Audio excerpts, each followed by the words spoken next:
Welcome to SicEm365 Radio. Vital on the glass, Thumba on the glass, and it's a great start for the Bears. SicEm365 Radio is presented by IdealMRI.com. High-quality MRIs for $497 or less.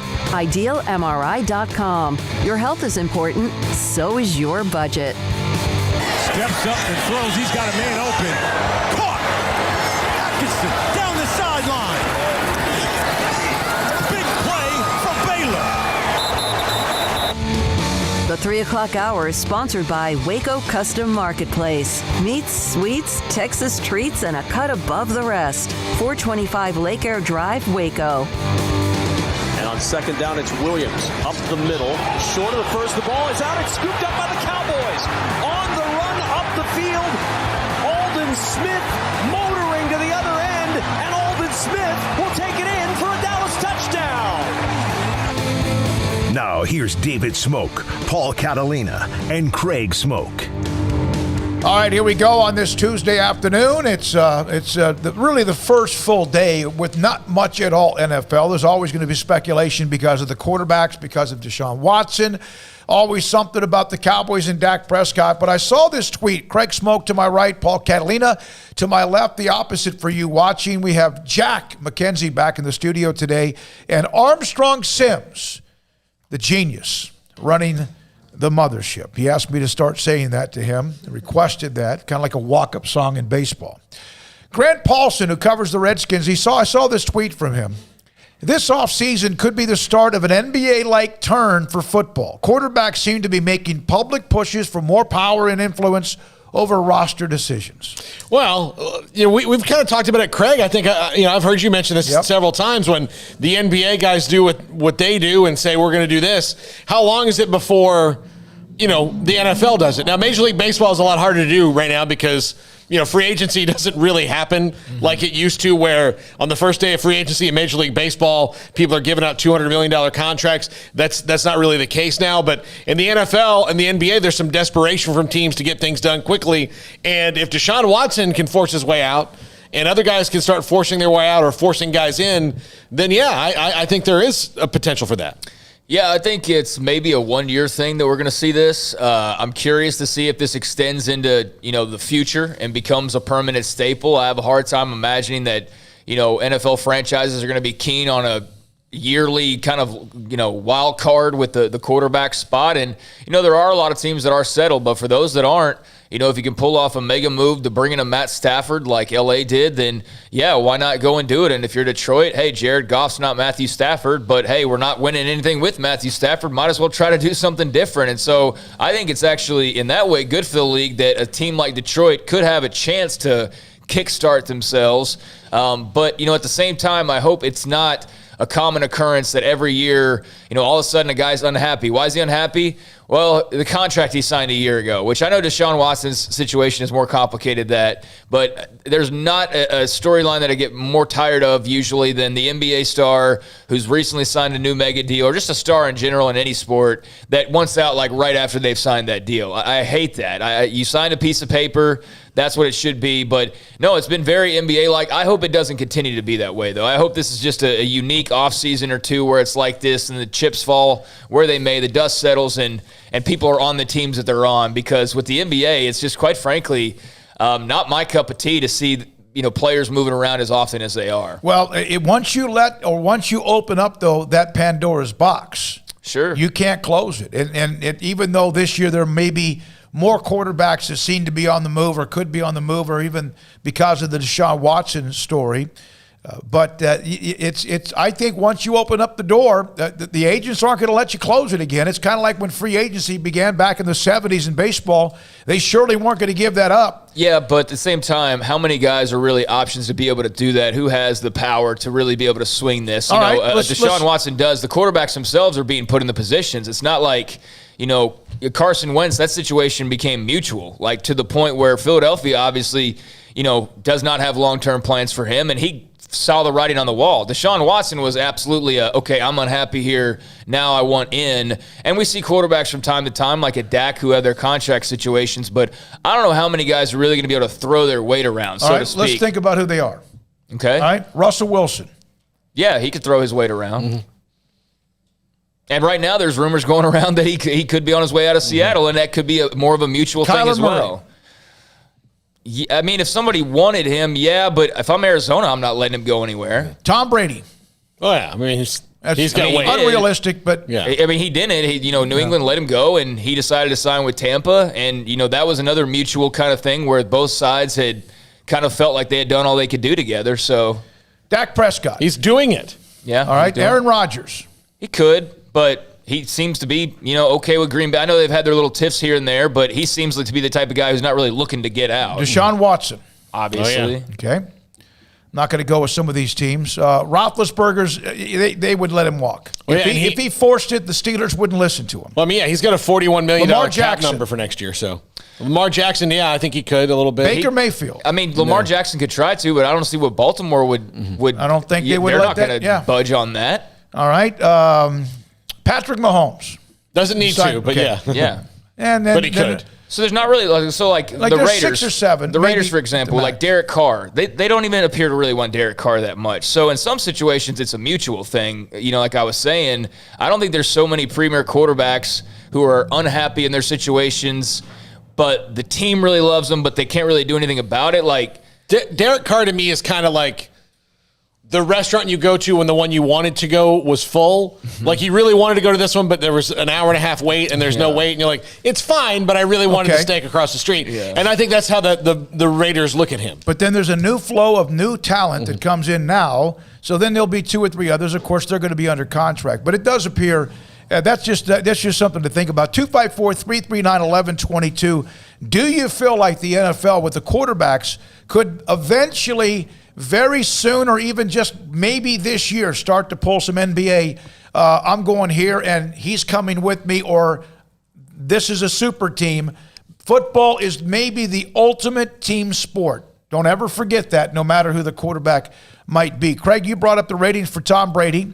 Super Bowl ratings, and the 10 times that Tom Brady's been in the Super Bowl, the game on Sunday was the highest or second highest rated Super Bowl in Boston, other than the Patriots when they beat the Seahawks on the interception at the goal line.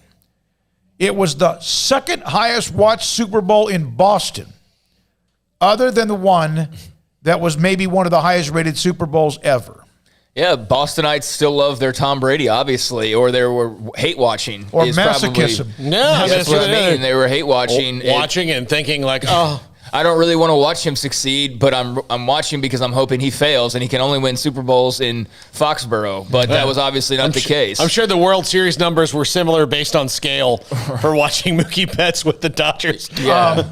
We'll get into the numbers in a moment. By the way, Evan Mayakawa will join us today at 3:30, and he's put up a couple of the data that he does with his analytics and stuff about what's the best lineup that Baylor uses based on statistics. We'll have him today at 3:30. Drew Pearson, who couldn't be on with us yesterday because of the travel, will join us today at 4. Mack Rhoades at 4:20. Super Bowl was the worst viewed since 2007. And still had 96 million people that watched it, but yeah.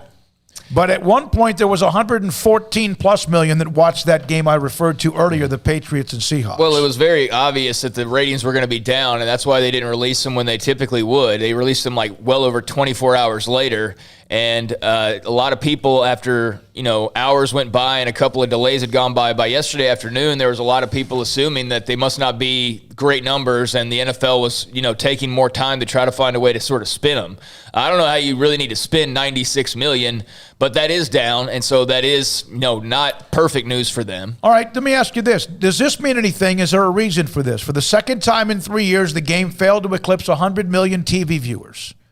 I think that's the cord cutting as much as anything else. I think this year, everything is down. Everything is down for the most part. So that's just, I think we've got to kind of change our outlook on what ratings actually mean now, and maybe where the bar was, it needs to be lowered a little bit as far as what a successful TV show and an audience is, because they're not going to be getting like MASH type numbers anymore in TV, and that's just not going to happen. How much are the ratings affected by the fact that now there's, if you look back, and again, there's comparisons and you've got to scientifically extrapolate this out, but, back in the day when there weren't as many options, if you were sitting home and you weren't necessarily a football fan, but you had 6 channels and every other thing what counter-programming to the Super Bowl was just they kind of duck and cover, wouldn't they, Smokey? It would just be like, look, we're not going to beat the Super Bowl. No, they would run some kind of replay. So we're going to run a replay of this. Well, if you didn't want to watch the replay of Hawaii 5-0, then you might as well just sit and watch the Super Bowl. Yeah. Mm-hmm. All right. Now, one of the things, though, is I wonder if people again, could it also be just people tired of the NFL? I don't think so. It's the most popular sport in America. But are there people who are now just kind of fed up with a lot of the messages that they hear? I don't really know what messages there were, though, like here of recent times. Well, I was in the pregame. Okay. I was in the pregame. I was there at the pregame. And it was almost a review of everything that we heard about from the time they started the season. It was almost like they said, oh, by the way, just in case, let's remind everybody of some of the political things that's inside the stadium. And I understand that there were equality and all that, but I'm whether you agree with it or not, I wonder if has there been any kind of, I'm tired of that. I had somebody that direct messaged me that said I turned it off basically after sometime during the game because they were tired of the message. Well, I mean, you just answered the question then, because somebody obviously did. Now, well, that's I don't know. One person. Yeah, I mean, so if there was one person, there was likely more than that.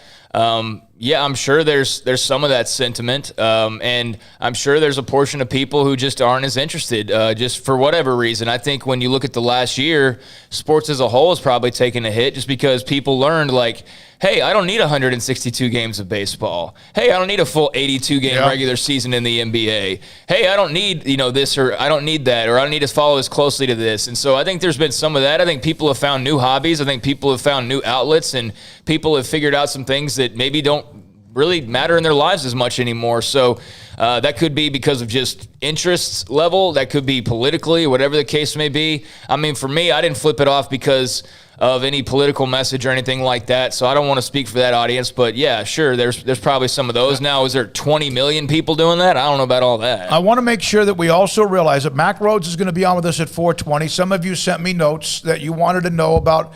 I'll tell you right now, I got a text from somebody in Baylor Athletics. I asked him, is there a minimum requirement for how many games you have to play if you're going to be declared the basketball champion? Baylor's 9-0. Some of you sent me messages either by text and or direct messages, even on the site.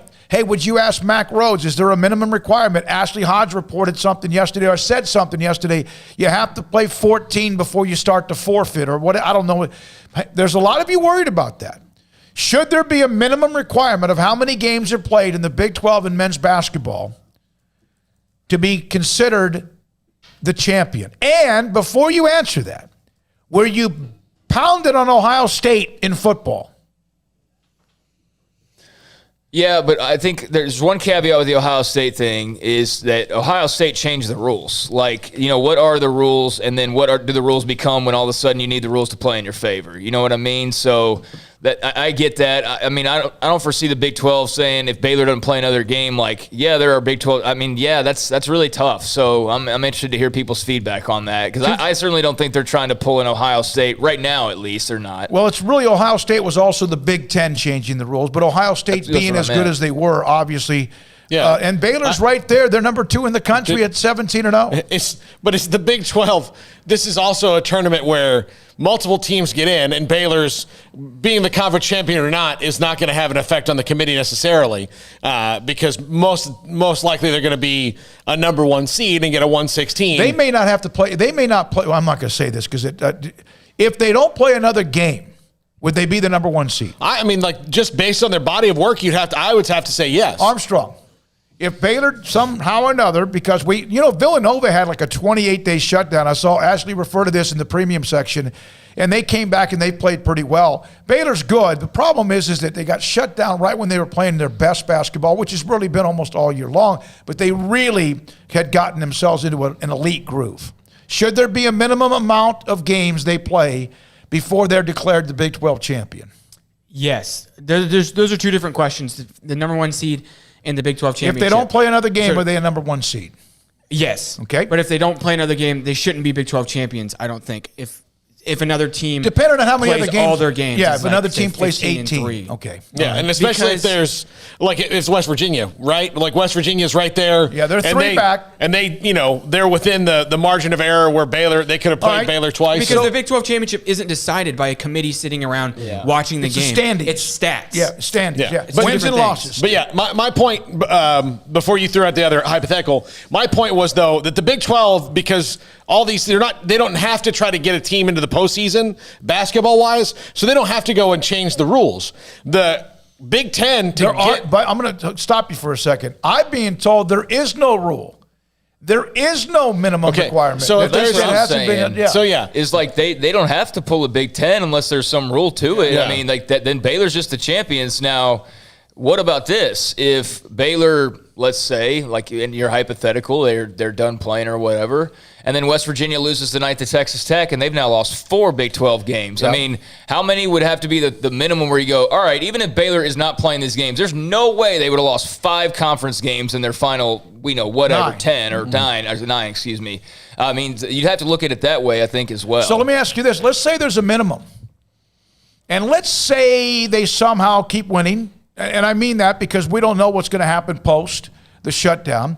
So let's say 2 of those games are against West Virginia, because there are, and there's a minimum requirement that the Big 12, let's say the AD's in the next week or 2, and we'll ask Mack. 13. They say 13.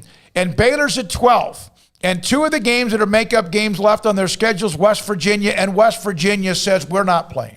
Well, and we're pausing activities. Well, West Virginia gets postponed. Then that's not Baylor's fault. Yeah, I mean, about it.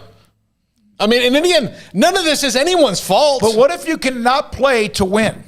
I'm just it's kind of all just you've thrown this big mushroom cloud of what ifs on us, and I'll just say, I don't think any of it's going to happen, and you might be stressing some Baylor basketball fans out unnecessarily because, there are people. What threshold? What message? This is we run a message board. Our company does, and what message boards are, if not just discussion, are the zone of panic where people are like, what if this happens? What if this happens? What if this happens? Hold on, you say that right? All right. Yesterday in my inbox, from Baylor versus All. I appreciate your inside streaming shows. All you get. Baylor basketball fans are on edge about the pause and what it means for our Big 12 title chances. Can you get some clarity from Baylor on what the Big 12 is thinking? Ashley mentioned that as long as we get 14 games in, there should be no forfeits. If that's true, so on and on. I then, as I said, shared a text with somebody within Baylor Athletics. I said, has the Big 12 discussed any kind of minimum wage requirements, so to speak? It comes to this, not yet. No, not yet. So it's almost like, no, not yet, but I almost got the feeling is, but that's coming. You know, at the same time, if they miss more than 5 games in a row, they got a much bigger problem going on with COVID than who's going to be. I mean, if they miss more than 2 weeks and 5 games, then something, it needs to be really looked at under a microscope in the basketball locker room, because that would be just outside of what was been, like kind of craziness to us, 3 weeks, and then probably if it was 3, then it'd probably be 4. All right, what is today? The 9th? February 9th. Yeah. The NCAA tournament will not start for like 5 weeks, all right? But if they don't play another game, for whatever reason, and let's say the Big 12 does shut down the tournament. I saw where the Big 10 is going to move theirs to Indianapolis from Chicago. Yeah. But if they don't play another game, that's 5 weeks plus another week. So I still say that when they were shut down, they're the number 1 seed, number 1 or 2 team in America, right? I wonder how that would play out. Yeah, that would be maybe. I still think they're probably going to get a pretty high seed, just because nothing would have changed other than the fact they haven't played. Like the results are on the court, but they haven't played in 5 weeks. That's a long time. So maybe you throw them with the number 2 seed. No. You can't accept that. But I'll say this. It all depends on what else everyone else is doing as well. I understand that there is a psychological benchmark that people want to cross with winning the actual conference title. But if this team won the conference title and then nothing else, you would not be happy with that. No one in the world, in their right mind. I'm telling you right now, I understand that because it's a bigger picture. Yeah. But the conference championship, I think, is big time on a lot of people's minds because it's never been done. And I get that, but would you trade that for getting into a Final Four? Of course you would. I would let you hit me with a car if it got them into the Final Four. I mean, like, what's the... Remember that. Yeah. Remember that. I'm telling you. Come on. I hope I have the chance. If you're a fan of a team... You said one time you would shave your head if Dirk Nowitzki was ever part of an NBA championship. It happened that year. Okay, good. Then I'm going to hit you with a car. Like at 1 mile an hour. You there we won't go. be able to enjoy the Final Four. You'll be dead. I'm just saying. I'm going fast. I'm telling you. Look, there are things that you should want as a fan more than just the conference title. Like, in perspective. So if you're worried about not winning the conference title, at least you can just try to focus on how can they get in the NCAA tournament and how far can they get if they have to lay out for a long time. Is that going to affect them? Because 254-339-1122. Give us some feedback on how you feel about that. How many of you are absolutely consumed with Baylor winning the Big 12 title, and that is on your mind? That is something that you're really worried about and on edge, as I got the direct message from. All right? Craig, if they're 17-0, don't play again, they're the number 1 seed. I think they are. Yeah, I mean, because they're still the same team. Like, it's not like they're coming back and Mark Vital and Maceo Teague are no longer with him. I mean, or Jared Butler's no longer the point guard, or Matthew Meyer's not an option. It's the same team. Like, would they be rusty? Yeah, but with the way they've beaten everybody by double digits, do you really think they'd have any trouble whether they're a 1, 2, or a 3 going into the tournament and beating a 14, 15, or 16? I don't. Now, I know there's always the craziness of March Madness, but not with the team not with the mentality this team has. Also, you want to set loose a nest of vipers, beat the Big 12, and tell them they can't win the conference title because COVID. Yeah. Tell them that. Yeah, that'd be a bad look. I mean, and then that's going to be a motivated team. So, again, go ahead and make some sort of arbitrary rule about them not winning the conference title and see what happens on the back end with these guys. Diane, by the way, on our text line, brought to you by Riverbend Liquor and Wine. Not on edge, but wouldn't want anyone else to walk away with it. So thank you. Appreciate that. I think a lot of Baylor fans. I didn't get the message because someone didn't care. I got it because it's important. And we'll have Mack Rhoades, and he might be able to give us immediate clarity on all that. Immediately. Patrick Mahomes is going to have surgery on turf toe.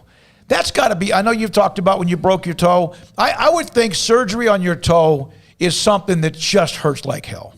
It's having a toe injury is annoying. No, it's painful and annoying. I'm not talking about the injury. I'm talking about the surgery. Yeah. Like for a while, that's just got to be. That would be. That's why they give you those fun pills afterwards, so it's not as bad. But that's probably a little bit of an annoyance. But I would imagine Patrick's probably sitting in his game room and playing. Well, not right now. He's probably enjoying some nice sleep. But I'm sure he'll have a lot of PlayStation in his future, Xbox, whatever his system of preference is. Here's another text from Scotty B, the Baylor King. As much as I'm worried about winning the Big 12, I'm more focused on us getting to the Final Four or national title. Hopefully we'll play the 20th. And then also from Diana, follow-up, well, maybe Oklahoma, they could win the conference as long as we are the number 1 seed. All right? But that's the thing. We look at how many games Baylor's ahead of teams. All of them, as I mentioned yesterday, have to play each other too. There's a chance that if Baylor doesn't now play for the 5 consecutive games, by the time they start playing again, they could be up 5 or 6, although West Virginia's good. They could be up 4, 5, or 6 games. Yeah. Because everyone else is going to have to play each other as well. And then what is your argument? You're like, well, yeah, but they didn't play West Virginia twice. Okay, so they only would have won by 4 games in the conference? Eventually, mathematically, it kind of takes care of itself. Yeah. Statman, Baylor's in position to win the Big 12 regular season title. They need to play and win a few more conference games, though, to earn it. The concern is to recover, not get COVID-19 again through March Madness and into early April. And that's one of the texts when all that came down last week, they were going to shut down 3 games. Better now than at some point later on, which of course is going on right now, but you don't want to get it much more after the next couple of weeks. Like I said, just get it, contained, and then let's have a real conversation about where they are. And I'm not dismissing the hypotheticals, but if they're heading into week 3 and 4 of protocols with COVID, then that's the much bigger issue. Yeah, it doesn't matter if you're the Big 12 champion, if you're the number 1 seed, you're not playing. Yeah. You're done. Also, the Big 12 title, if it came down to that, would not be based on play on the court. It would just be based on some sort of arbitrary rule. So it's not like something like you lost it to somebody in the last week and didn't win the conference title. You lost it because of something is completely out of your control. Yeah. I mean, so. But there also could be, and this is only fair to mention this, what the hell are you always having the problem for? I mean, you gotta, yeah, sure, yeah. Kansas hasn't had a shutdown yet. Yeah, you could that could be something. I've seen that kind of flare up with a few people, but they are 3 games up on West Virginia.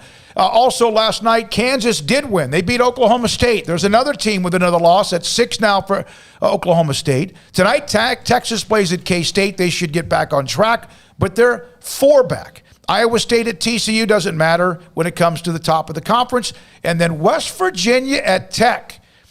Baylor fans, I think, are West Virginia or Texas Tech fans. Have to be. Because they're 3 back, Texas Tech, 4 back, and so is Oklahoma. And you've already played Tech once, and you beat them in Lubbock, right? Yep. So you beat Tech at their place. You beat Texas at their place.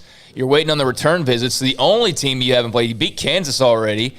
So the only team you haven't played is West Virginia, and I get that argument. But if West Virginia's, like we were saying, 4 games back, okay, let's say you take those games. You're still 2 games back of Baylor. So, yeah, you want the Mountaineers to lose, in my opinion. All right, when we come back, we'll hear from Evan Maikawa. He's the one that has the analytics and stats, and he put out a couple of tweets a minute ago about what is the best 5 lineup on the Baylor basketball team. When they're on the floor, which 5 actually do the most damage, play the best, although they are 8 and sometimes even deeper than that. Also today, Drew Pearson. He'll join us at 4 o'clock. Mack Rhoades at 4:20. We'll fire those hypotheticals at him, or not hypotheticals. There could be some evidence he gives us back. Also, David Hellman, John McClain in the 5 o'clock hour. Much more to get to. This is SicEm365 Radio. Richard Carr, Buick GMC Cadillac 2021's finally here. You can make it great by starting big at the New Year New Ride Savings event at Richard Carr. It's stimulus and refund check time. So if the government gave you some of your money back, well, take it and multiply it with the savings at Richard Carr. You can find big savings like a 2018 GMC Sierra or a 2019 Buick Encore for $16,800. Or you can get an almost new 2020 Honda Civic for only $21,900. Payments on late model cars and trucks for under $200 a month for qualified buyers. And they have hundreds of used cars and trucks priced to move during this New Year, New Ride savings event. You can get 0% for 72 months on a new 2021 Buick Encore with payments as low as $318 a month and no money down. Or get a money-saving lease on the stylish, intelligent, and nimble 2021 Buick Encore GX Preferred with on-the-go Alexa technology for only $293 a month for qualified buyers. During the New Year, New Ride savings event, all pre-owned cars and trucks are priced to move with amazing deals, and maybe your credit is bad like the year 2020 was. Well, it's a new year. It's 2021 now, and 100% credit approval is Richard Carr's goal. So once again, bring your tax refund or your stimulus check to Richard Carr, and they will help stimulate your stimulus and get you even bigger savings. Go to Richard Carr Motors today for details and a test drive, or log on to richardcarr.com now and have them bring the test drive to you. Make 2021 the best year ever, starting with a new car or truck during the New Year, New Ride savings event at Richard Carr. At Baylor University, students find their place to shine. They're faithful friends and inspirational leaders. They're championship teammates and independent thinkers. They're on the cutting edge of high tech and in the halls of history. If you want to make the world a brighter place, you can. And if you want to shine in your own way, you can.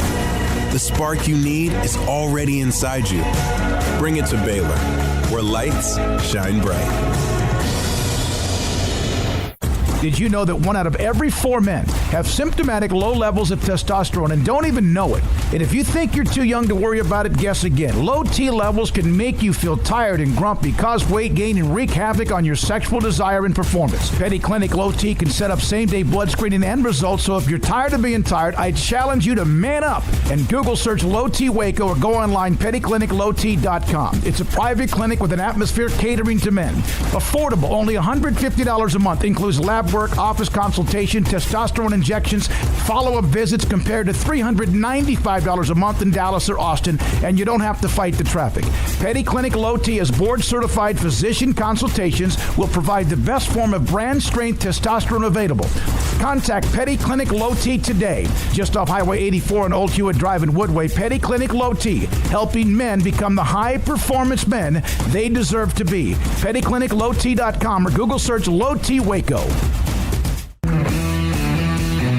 At Marco's Pizza, get craveable pizza made the Italian way with dough made from scratch, an original sauce recipe, 3 fresh signature cheeses, and premium toppings you love, served hot and safe. Right now, you can get unlimited medium one-topping pizzas for just $6.99 each. Why stop at just one? Order with your app or at marcos.com for curbside, carryout, or delivery today. Marco's, pizza lovers get it.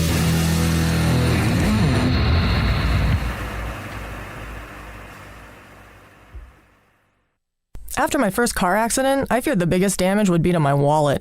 I expected a mountain of bills and a long, drawn-out process. But my Texas Farm Bureau insurance agent was there when I needed her and helped me get back on my feet and in my car in no time. Instead of a hassle, I got reassurance and a quick recovery. Stop by and see our agents at one of our 3 McLennan County locations.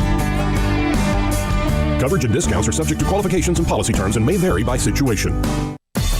Fall in love with a new vehicle for less at Allen Samuels with incredible deals like a 2021 Jeep Cherokee Latitude Plus or Lux with $6,750 in values, or a 2021 Jeep Grand Cherokee Laredo for $4,250 in values. There's a reason why Jeep has so many accolades. So come see for yourself and save at allensamuels.com. It's the Start Something New sales event at Allen Samuels, your friend in the car business. allensamuelsdcj.com.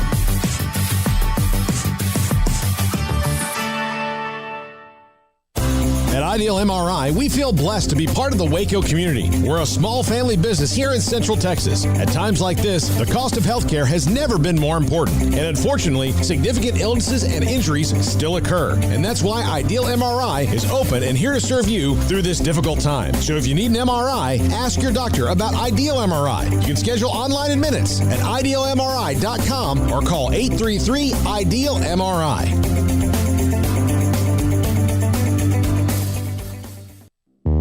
This is SicEm365 Radio. Text us at 254-339-1122. The SicEm365 Radio text line is sponsored by Riverbend Liquor and Wine, with the most extensive variety of craft beer in Waco. A hidden gem on Lakeshore Drive and 19th Street.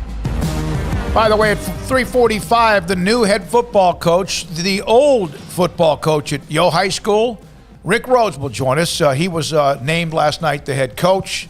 I sent him a text yesterday. Even before the meeting, I said, hey, can you come on with us at 3:45 tomorrow? And he said, yes. Yeah. And so he's the new head coach. He was introduced last night, voted on to replace Tommy Brashears, who was his defensive coordinator. Rhoades went to Gregory Portland, now back to Yo. And he had told me after he left Gregory Portland, he wanted to retire. Well, that didn't last very long because he never got to the retirement. So we'll have him at 3:45, Drew Pearson at 4. Evan Miyakawa joins us right now. And here's the thing about Evan. Evan has broken down stats, analytics, and all of that stuff. We've had Evan on before. It's as intriguing as it could possibly be. And Evan joins us now on SicEm365 Radio. Craig is out for a second. We have this intersection at Elm and MLK and Washington Avenue that's like the Daytona 500 on the last lap. And there was a wreck out front. We've seen one before that was really bad. And so he called 911. He's out there making sure that everyone's going to be okay. Evan, thanks for your time. Sorry about that lengthy intro. So who are the best 5 on the court at one time for Baylor? Yeah, this is a really interesting question. Baylor has a lot of different looks that they can employ, but the lineup that has been the most successful for them by far is what we would call the small ball lineup, with Mark Vidal playing at the 5. So that is the one that includes, Jared Butler, Davion Mitchell, Maceo Teague, and Adam Flagler. So it's a lineup where you've got the tallest guy being Mark Vidal at 6'5", and yet there's a very clear separation between the efficiency of that lineup so far this season for Baylor compared to all the other ones, which is pretty remarkable. In fact, it's almost not quite, because there's 49.6 Butler, Meyer, Mitchell, Teague, and Thamba, but it's almost twice as good efficiently. Yeah, it's a completely different look, and it's definitely non-conventional. And I think that they have been doing that so well with Mark Vidal in that kind of role that other teams are really struggling with it. All right, so tell me about this one outlier of the bad one. Yeah, there's one. There's one in the red, only one. Yeah, so that lineup is the one with Butler, Teague, and Vidal, but then also Chamwa Chachua and Flagler. And for whatever reason, that lineup, that's the one, without Davion Mitchell in it, is been struggling. I don't know the specific reason why that lineup has been poorer than the others, but it's certainly something to keep in mind going forward. Yeah, that's interesting because that's still a pretty damn good lineup. I would have thought everybody, whatever combination of 5, would have been in the positive figures, because the lowest of the positives is 25.5. That's Butler, Flagler, Meyer, Chamwa Chachua, and also Teague. So all the combinations, there's got to be something there with the one you mentioned. So how much does the fact they're not playing, Evan, affect any of this, or do these numbers stay the same and everybody else around them moves? Yeah, this has become a really pertinent question. I think we've seen some high-profile teams be really slow out of the gate coming out of COVID pauses. And so I did an analysis, I think maybe 2 weeks ago. I think we've had enough data at this point to see how well teams have performed relative to expectation in their first game coming out of a COVID pause. So I looked at all teams that have had at least a 14-day break between games, because even teams that have been out for a week and a half haven't really been affected that much. And I've actually heard 1 or 2 coaches say that in some ways a 10-day rest can be helpful and reinvigorating for the squad. So I just looked at least 2 weeks in length. And what I found in general for all of these teams coming back from a COVID break is that on average, there's a point disadvantage of about 2.3 points per game in terms of how they're going to perform relative to expectation, in comparison to all of their other games this season. It does matter the length of time that they're out. So, teams that have been out for only 2 weeks, that disadvantage goes down. Teams that have been out for longer, it goes up. So for Baylor, if they have their scheduled game versus Oklahoma State on the 20th, that would be about 18 days off. So based on my calculations, that would be on average about a 1.5 point disadvantage. So not a huge deal, but definitely something to keep in mind. And they would be have a little bit of a tougher time potentially in that situation. Evan, statistically, I mean, you have every lineup is in the plus category except for one that is the outlier. Is that weird statistically? Like if you took another good team, just a team that's in the top 15 randomly, would they have a similar thing, or would you have more teams in the red? Yeah, it's actually not that big of a deal in the sense that when you have so many different possible lineups, you're always going to have one that's worse than the others. And just given how the overall lack of sample size, Baylor's main lineup has played over 200 possessions together. The one that we're referencing has only played 40, which is they're still their fourth most used lineup, but the sample size there is still small enough that it's possible that the amount to which it is poor could just be due to, variation in it, and it could very well rise. It's certainly something to keep in mind, and you can start to identify trends and potentially tweak the way that you're putting people on the court if you're a coach in that situation. But every team's got one of those, and so I wouldn't be too worried about it. Evan Miyakawa with us on SicEm365 Radio. Everything okay out there? Yeah, Rec is police have arrived, so I think we're okay. All bodies okay? The two involved I think are doing okay. This is still staggering to me that all these combinations, and all of them except one, are well above the positive. And, of course, when you're 17-0, number 2, and you haven't won by less than 8 points, this does seem to make sense. So let's go over what this actually, Evan, these statistics or categories mean. Team offensive efficiency compared to team defensive efficiency. Then you have the margin, of course. How do you get to those points? So a team's offensive efficiency is just a measure of how many points per possession they are scoring with those particular 5 guys on the court. So Butler, or the lineup with Jared Butler, Davion Mitchell, Maceo Teague, Flo Thamba, and Vital, which is their starting lineup, that lineup has played over 200 possessions together, and their team offensive efficiency is about 120, which means per 100 possessions, they're scoring 120 points, or on average about 1.2 per possession. So the main thing to look at with these is the difference between a team's offensive efficiency with that lineup compared to their defensive efficiency, because the difference is how much more they're outscoring opponents with that particular lineup in play. Man, that's and you spit all this into, you just throw this into a computer and then it spits it out at you, right?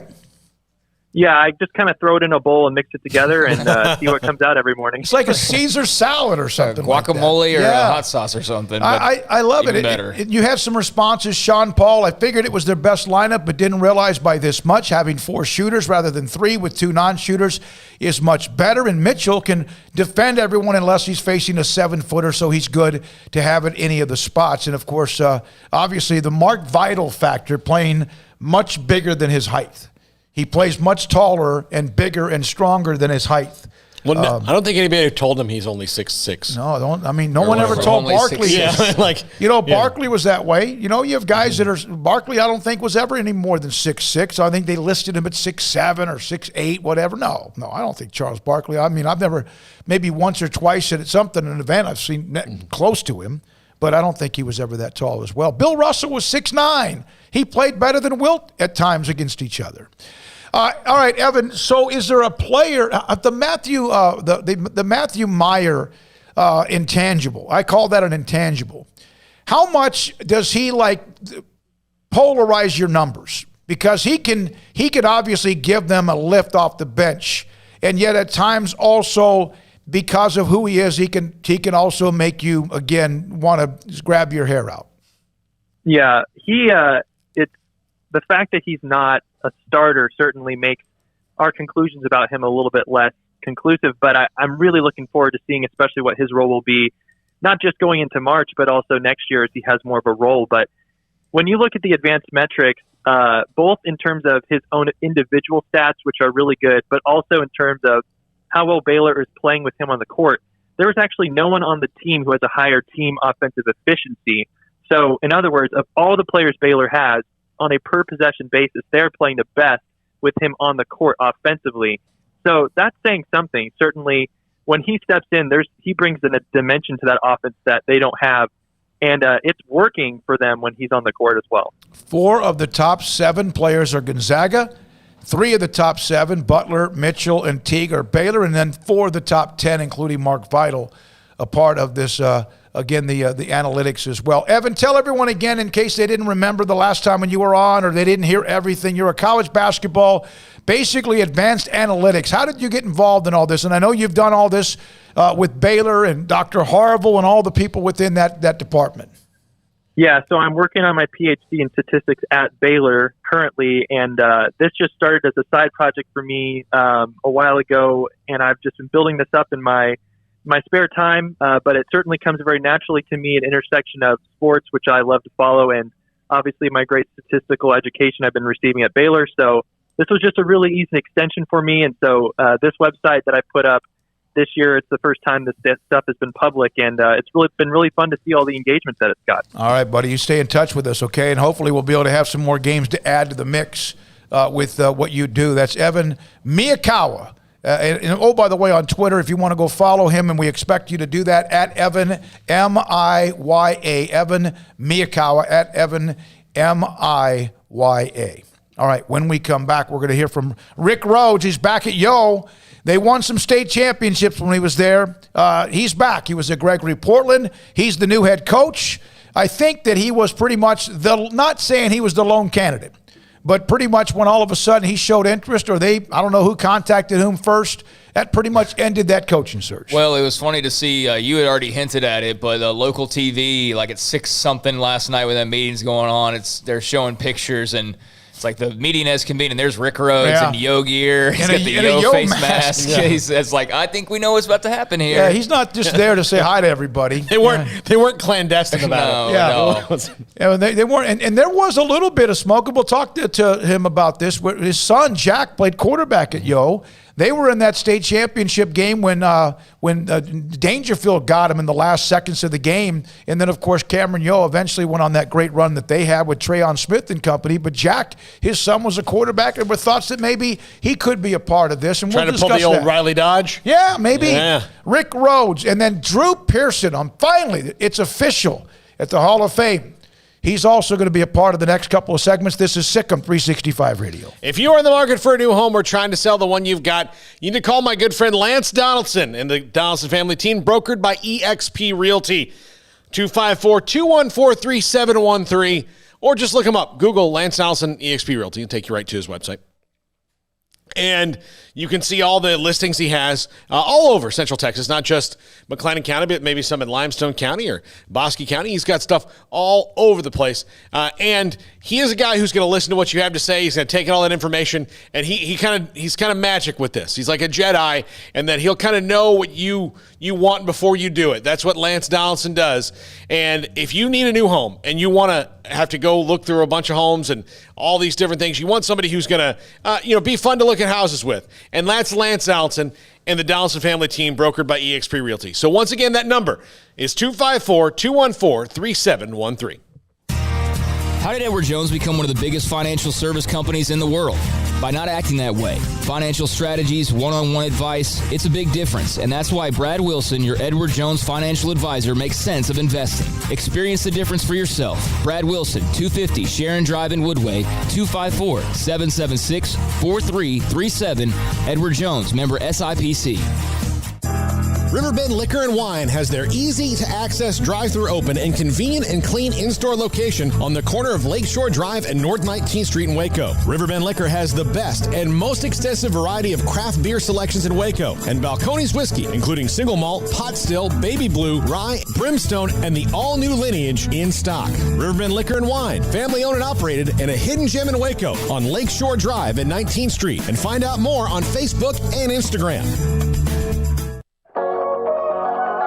It's time to be brutally honest with yourself. Look in the mirror or weigh yourself.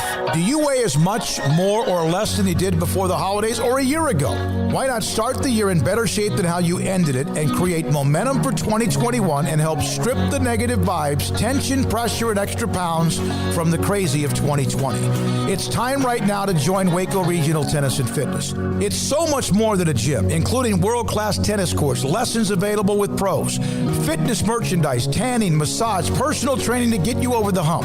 I promise you'll look better and feel better than ever before. Just need to walk through the front door. Waco Regional Tennis and Fitness with personal trainers Christy London and Randall Corp. 40-plus group exercise classes, including twice-a-week boot camp. Spacious, clean workout room, free weights, Cybex cardio equipment, and no intimidation, a tremendous camaraderie and family atmosphere. So make this your best and healthiest year ever. It's time to react today, not tomorrow. Waco Regional Tennis and Fitness on Lake Shore Drive in Waco. From the first workout to the last practice, sports is an incredible challenge. Hi, this is Dan Ingram at the First National Bank of Central Texas, and we're proud to support each athlete, every parent, and our educators. From families, small businesses, to the biggest industry, we're here to help. With remarkable products like instant issue debit cards free at all of our banking centers, we've got banking ideas that fuel big dreams. The First National Bank of Central Texas. Familiar faces making local decisions. Member FDIC, Equal Housing Lender. Learning to navigate life in the COVID-19 world has been a struggle, and where and how to get tested has been one of the biggest challenges. Impact Health Labs has your answer. If you need mass testing for your office, church, dormitory, or school, Impact Health Labs is who to call. They will come to you, conduct the testing at your location, and have the test back within 24 hours. Most major insurance accepted, meaning your out-of-pocket cost is low. So no more waiting by the phone for days to find out the results. Impact Health Labs was founded by 3 Army licensed and credentialed medical professionals. They believe in accuracy, efficiency, and doing the job right. Call 254-744-6233 to set up your group screening today. Impact Health Labs, on-site, prompt, and accurate, taking COVID-19 head-on. Again, that number is 254-744-6233 or online at impacthealthlabs.com. Welcome back to SicEm365 Radio. This high school football segment is sponsored by Southwest Sports Medicine. We'll get you back in the game. All right, Drew Pearson joins us. Mack Rhoades joins us at 4:20. Now we're joined by Rick Rhoades, a familiar face, of course, had incredible success at Cameron Yo, then went to Gregory Portland. He's back here. And my opening question, when the Yo job appeared to open, I sent you a text. You and I talked on the phone about you leaving Gregory Portland to retire. You never got to retirement. You never did get to June 1st, did you? Well, no, I didn't. That's kind of a crazy thing, David. They hired my replacement here at Gregory Portland.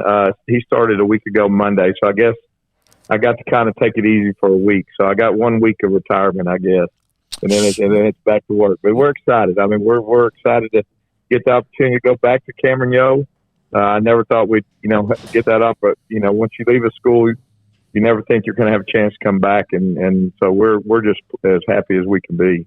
Was this the only place, other than let's say if Allen opened up, or somewhere that's a larger school with great tradition that Yo, is this the only place that would have changed your mind? It's one of the few. There's no doubt. When I as soon as football season was over this year, I told my coaches at Gregory Portland, I told my players that I was gonna retire. I said there's only one thing that would keep me out of retirement. If a great job came along, and the two criteria I was looking at was, first of all, it had to be in Central Texas. That's where all my kids are. That's where my grandbabies are. And the second thing, it had to be a place where I had a chance to win. And obviously Cameron Yo fits that exactly. And so, plus the fact that we've been there before, we loved it there. We have a lot of friends there, and that's where all of our kids graduated from. So it feels like home to us. Well, I mean, clearly you hate retirement. Let's just say, 1 week. By Wednesday, you're already getting. You were scared you were going to have. It wasn't so much me hating it as my wife hated it. I didn't have enough to do. Yeah. What are you doing here again? Yeah, that's exactly. What are you doing in the house? Don't you have something to do? You were scared of the Paul Bear Bryant retiring, and then all of a sudden he's gone, right? I mean that. Yeah, absolutely. Absolutely. Is Jack going to be on your staff? We talked about this in great deal. When the Cameron Yo job came open, we talked about it in great deal because he was interested in the job as well, but he wasn't going to apply for the position if I was going to apply for the position. And so we discussed it in great length. He's in a great place right now. He's a running back coach at Westlake. They're just coming off their second state championship in a row. He's working with Todd Dodge, a great coach. His wife is actually in the business sector. And so him being in the Austin area is a whole lot better, for her than it would be in a small town like Cameron. Did you talk to Todd and about how he and his son were kind of initially involved in South Lake Carroll? Yeah. Well, it had a lot to do. We did, and I'll tell you, as soon as Jack won it, I was fortunate enough to be on the sideline when they won the state championship, and he said, he said, Dad, next year you're going to be here earlier than we are, but we're both going to be playing for a state championship. So it's important, and it had play into it, I have to say. This team is not. I mean, look, they wound up in a really, really tough district, maybe the toughest one that they've been in, for as long as I can remember, Coach. But they're not that far off from contention, are they? No, I be honest, I don't know a whole lot about their district or anything like that. I've never really worried about that. All we're going to do is we're going to go in and we're going to try to put together the very best program that we can at Cameron Hill High School. And as long as we do that and the kids work toward that every day and we're, all pulling in the same direction, all trying to accomplish the same goals, we're just going to be the best that we can be. And that's all we've ever tried to do at Cameron Hill. This is kind of a difficult question. I don't know how you'll answer it, but Tommy Brashear is a friend of yours, and he was on your staff, and obviously he took over. Things did not work out. They had a couple of pretty good years, but they've also struggled a little bit. Have you talked to him? Is there any chance you guys could hook back up again? Would he be interested in being on your staff? Before I even considered this, well, first of all, I'll say when it took place with Tommy, I called him and I wanted to reassure him that me going into retirement had nothing to do with what took place in Cameron. I wanted to assure him of that. I wanted to assure his wife of that. That didn't have anything to do. And then before I even accepted the position, I called Tommy again and talked to him again, and he was okay with it. And Tommy is a good man. You're not going to find a better man than Tommy Brashear. And I would be open to him being on my staff. I think the question would be whether he would be open to the idea. Right. And so, but I would not object to that at all. Rick Rhoades is the head coach again at Cameron Yo, and he's with us on SicEm365 Radio. You won quite a bit when you were there before, and then you went off and had the opportunity at Gregory Portland. How much do you? Because in the last one, I hate it because you and I spoke after the tragedy with Trayon Smith and another former player. How much did you always have your heart in Cameron, even when you were at Gregory Portland? Well, I think you all, anytime you go someplace and have the success that we had at Cameron, I think that it always, it was always going to hold a special place in my heart. Not only for the success we had, but the relationships we built, the kids. I love coaching the kids in Cameron. And like I said, all four of my kids graduated from Yale High School. Yep.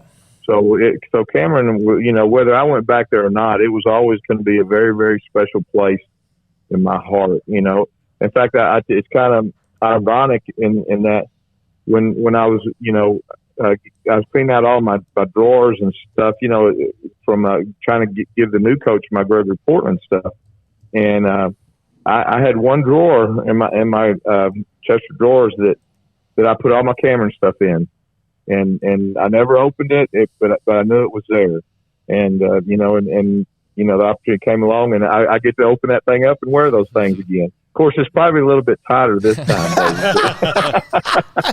Damn it, with Father Time. Can you try to explain? I got one more thing with you, and I know that the tradition there, and that's also they've had good years under Tommy, but the tradition, the standard there.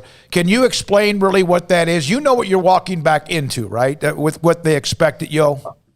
Oh, absolutely, absolutely. And that's one of the scary things about going back. Mm-hmm. Because, I felt like we were very fortunate in that we did have a lot of success when I was there before. And because of that, people, really respected us in Cameron. And now, when you walk back into it, you throw all those cards on the table. I mean, that's done. What's going to happen now is we got to show up and we got to get the product done and put together the very best team we can, and hopefully we can have the success that we had in the past. But there's no guarantee that'll happen. All right. But we're going to do everything that we can to make sure that it happens. But that's one of the scary things about going back is that, boy, I mean, we were very blessed the first time, and people can expect that again. On the other side of it, that's the great thing about it. I mean, the community loves. It's a football community, and one of the things that I was really, one of the things that I really missed when I left is, when I was at Cameron, I'd go to a baseball game, and I don't know if you've seen our baseball park, but we got a great baseball park. But I'd go to a baseball game and watch a baseball game, and there'd be little elementary kids behind the stands playing football. And you just don't have that in every community in Texas, and don't have that in every community in the nation. I mean, football is important in Cameron, Texas. Yeah, there's no question about it. Thank you, Rick. Congratulations. Nice to have you back. I think everything kind of new when you walked in the door with that Yo mask on yesterday. That what is that, Paul? I think that kind of gave it away. Yeah. I actually walked in with a black mask, and then one of Brian Stark, the high school principal, gave me a Yo mask, and I put it on. I guess that was the deal. That was the ink on the contract. Ding. Hey, thanks for jumping on. Appreciate your time. Good luck, and we'll be in touch, obviously. Tell Jack we said hello, and thanks for your time again. I appreciate it. Thanks, David. That's Rick Rhoades, the new head coach, again, at Yo High School. Jack on that Westlake staff. He had to kind of learn a little bit about that from Todd Dodge. What great kind of connections with Riley as well. Well, if you're a Yo fan, you don't necessarily want to be going through coaching changes all that often, but you're probably pretty excited if, you know what you're getting with the guy that's coming back. You know him very well, so there's not like a whole wild card there. But the expectations are sky high, of course, but obviously he knows those expectations well. When we come back, he didn't really know, but he found out, and it's been a long journey for Drew Pearson. And then I saw him at the game Saturday night. I didn't see him face-to-face. He was part of those introduced in the end zone as the newest member of the Pro Football Hall of Fame. Hall of Famer Drew Pearson, next on SicEm365 Radio. If you like to smoke cigars, my brothers, I saw both of them, two of my three brothers. Philip couldn't make it, but I saw Michael and Robert when I was down in Tampa. They both live in the area, and we went to a cigar bar. And we sat down and relaxed. And my good friend Eric was there, and also my brothers who lives with him, another Mike that lives with him as well, who he handles and takes care of. We sat there and smoked various cigars. My brother Robert is a cigar aficionado. And so are those who own Don Humidor in Waco, just in the Townwood Shopping Center off Valley Mills in Carroll and Ashley. They understand the cigar business. So I traded back and forth with my brother about Macanudo, Arturo Fuente, La Fontana, and we were discussing the number one ranked cigar in the world, which is the Cuatro Nicaragua, my father, the aging room Cuatro Nicaragua, and he had one of those. In fact, he had a bag. My brother's got like a refrigerator-sized humidor that keeps boxes of his cigars moist for whenever he wants to smoke one of them. And we just had a really, really pretty good time. And he kind of makes me think about cigars because of what I do with the endorsements of Don Humidor. If you like to smoke cigars, that's where you should go. In the Townwood Shopping Center off Valley Mills, Cohiba, Macanudo, Ashton, I had a few of those. My second oldest brother, Mike, I had a couple of those with me. He smoked one of those. He'd never had an Ashton before, and I got one before the trip. And then also, if you have trouble at night sleeping, I had no trouble last night. I was in jet lag mode. I fell asleep immediately. But if you do, they have Vita Dreams. It's a gummy that allows you to kind of restfully fall asleep if, in fact, you toss and turn. It's Don Humidor in the Townwood Shopping Center off Valley Mills in Waco. Car has the trucks, man. They have the one for you. Crew cab, short or long bed, silver, black or blue. Texas size selection, great prices too. Richard Carr, he has the truck for you. Carr has the trucks, man. He has the truck you need. If you want the best truck, you want a GMC. Texas size selection, great prices too. Richard Carr, they have the truck for you.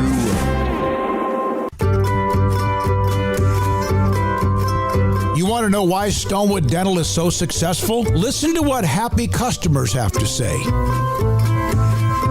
Pleasant. It's different than any other dentist office. I really feel like they care. And it's not that you're here for 2 hours waiting on someone to take care of you. It's quick and easy, and I bring my kids, and my kids love being here too. They really love the treasure box. Staff is really nice and accommodating, real friendly. You feel more like home. It's not sterile looking. Everybody has their own personalized rooms with decorations and decor, and they'll even have a blanket for you when it's cold. I've recommended people to actually come here, and they are patients now. I really love it here. It feels like family. Learn more, stonewood-dental.com.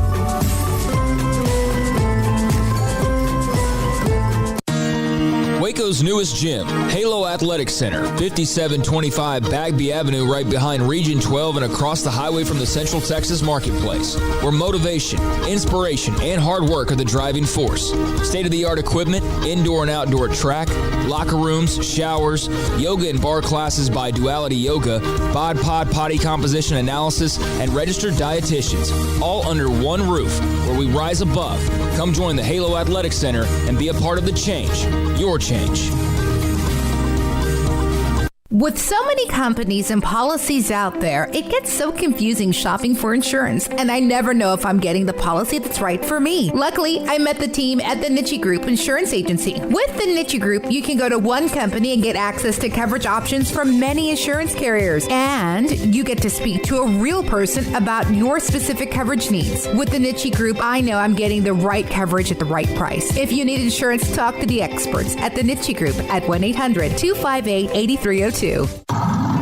It's a new year. Time to fire up the grill, heat up the oven, get that deep fryer going to enjoy the top quality products at Waco Custom Marketplace. Hi, this is David Smoak, including what you'll need to watch the NFL playoffs and Super Bowl. Ribs, sausage, links, brisket, chicken wings, bags of various snacks, and customized appetizer trays. Don't forget to order something now for the perfect home-cooked Valentine's Day dinner, which is closer than you think, including combo packs with ribeyes, fillets, and lobster tails. Live crawfish season is just around the corner. Absolutely the right time to fire up the grill, heat up the oven, get that deep fryer going to enjoy the top quality products at Waco Custom Marketplace. Waco Custom Marketplace, your family meat market, butcher shop and bakery with everything baked fresh with old-fashioned farmers market atmosphere. Serving Waco restaurants and families since 1940. Your one-stop shop for beef, pork, poultry, and seafood needs. Waco Custom Marketplace, 425 Lake Air Drive or WacoCustomMarketplace.com. Welcome back to SicEm365 Radio. It's a pass to Drew Pearson. He caught it. Touchdown. The Cowboys are out in front with 42 seconds left. The 4 o'clock hour is sponsored by Boozer's Jewelers, the wedding ring store, specializing in custom jewelry and repair, all in-house. Now, here's David Smoak, Paul Catalina, and Craig Smoak. Valentine's Day coming up this weekend. Boozer's Jewelers on Valley Mills and Lake Air Drive in Waco. We're now joined, and now we can say, by Pro Football Hall of Fame member Drew Pearson. The wait is finally over. I saw him in the end zone when they introduced the various Hall of Fame members who were there. He got the surprise recently, and, of course, then it's official. Drew, what does it mean to you? It means everything. It's the pinnacle of my career. I can't be recognized any further for what my career has meant to the game of pro football. And, as we say in the business, all the players that play the game, it's the ultimate. And everybody strives for that, and everybody thinks of that at one time or other in their career. I never really dreamed of being a Hall of Famer. I thought that might be something that's totally out of reach. But I always dreamt of being a professional athlete. And when I got the opportunity to be a Dallas Cowboy, I wanted my performance each and every week to hopefully one day be a stepping stone up into that Dallas Cowboy Ring of Honor. That became my goal. And then after the career ended, and you make all decade and get accolades like that, then you start dreaming and hoping and maybe praying definitely praying, that you can get that Hall of Fame opportunity. So it means everything to me, and I'm glad I'm having this opportunity. And it was a great weekend last week in Tampa. Drew, I saw the video of Jerry and Roger being there when you got the news. What did you think was going on before that happened? Well, I thought it was going to be a meeting to discuss a real estate venture or having something to do with real estate, because that's what Rich Darrell-Whipper told me in the letter that he wrote addressed to Roger and myself. And, guys, I thought that might be logical because, Roger and Jerry are involved in some business ventures, including the high-rise luxury apartments right there by the Star. So I thought it might have something to do with that. Might want to include me in that. It might have something to do with the Hail Mary and all that kind of thing. And when I got there, Jerry was in the room, and Roger and I really came in together. We arrived at the same time and went in the parking lot and, went into the room and met with Jerry. And we got to talking. And then there was a knock on the door. And Jerry Jones said, "Go answer the door." And I answered the door, and the door well was filled with David Baker, because he's a pretty big man, including his head. And some kind of signal, because we always had that telepathy on the field, Sometimes we just had to look at each other to know what each other was thinking. And so Roger didn't give me any heads up there. And after Mr. Baker told me that I was being inducted in August, I looked over there and I see Roger grinning. I see Jerry grinning. They look like they ate the canary over there, and so it was a great moment. And I'm glad it happened like that because it was at the Cowboys facility. So that's important to me, doing something like that where the Cowboys do their business and the headquarters there. And it was important that Jerry Jones was there because he's a Hall of Famer. And, of course, having my quarterback there made it even more special. So it was a great day and a great moment. Actually, guys, I had known that since January 25th, okay? And we were sworn to secrecy. So we could make it seem like a surprise when we got to Tampa. But we had known before then. Wow. Drew, how much better do you just sleep having that closure, having that sense of, okay, this thing that I wanted so badly and I feel as though I've earned, and now your peers have said, yeah, absolutely you do, but just how much closure has that provided you when looking back on your career?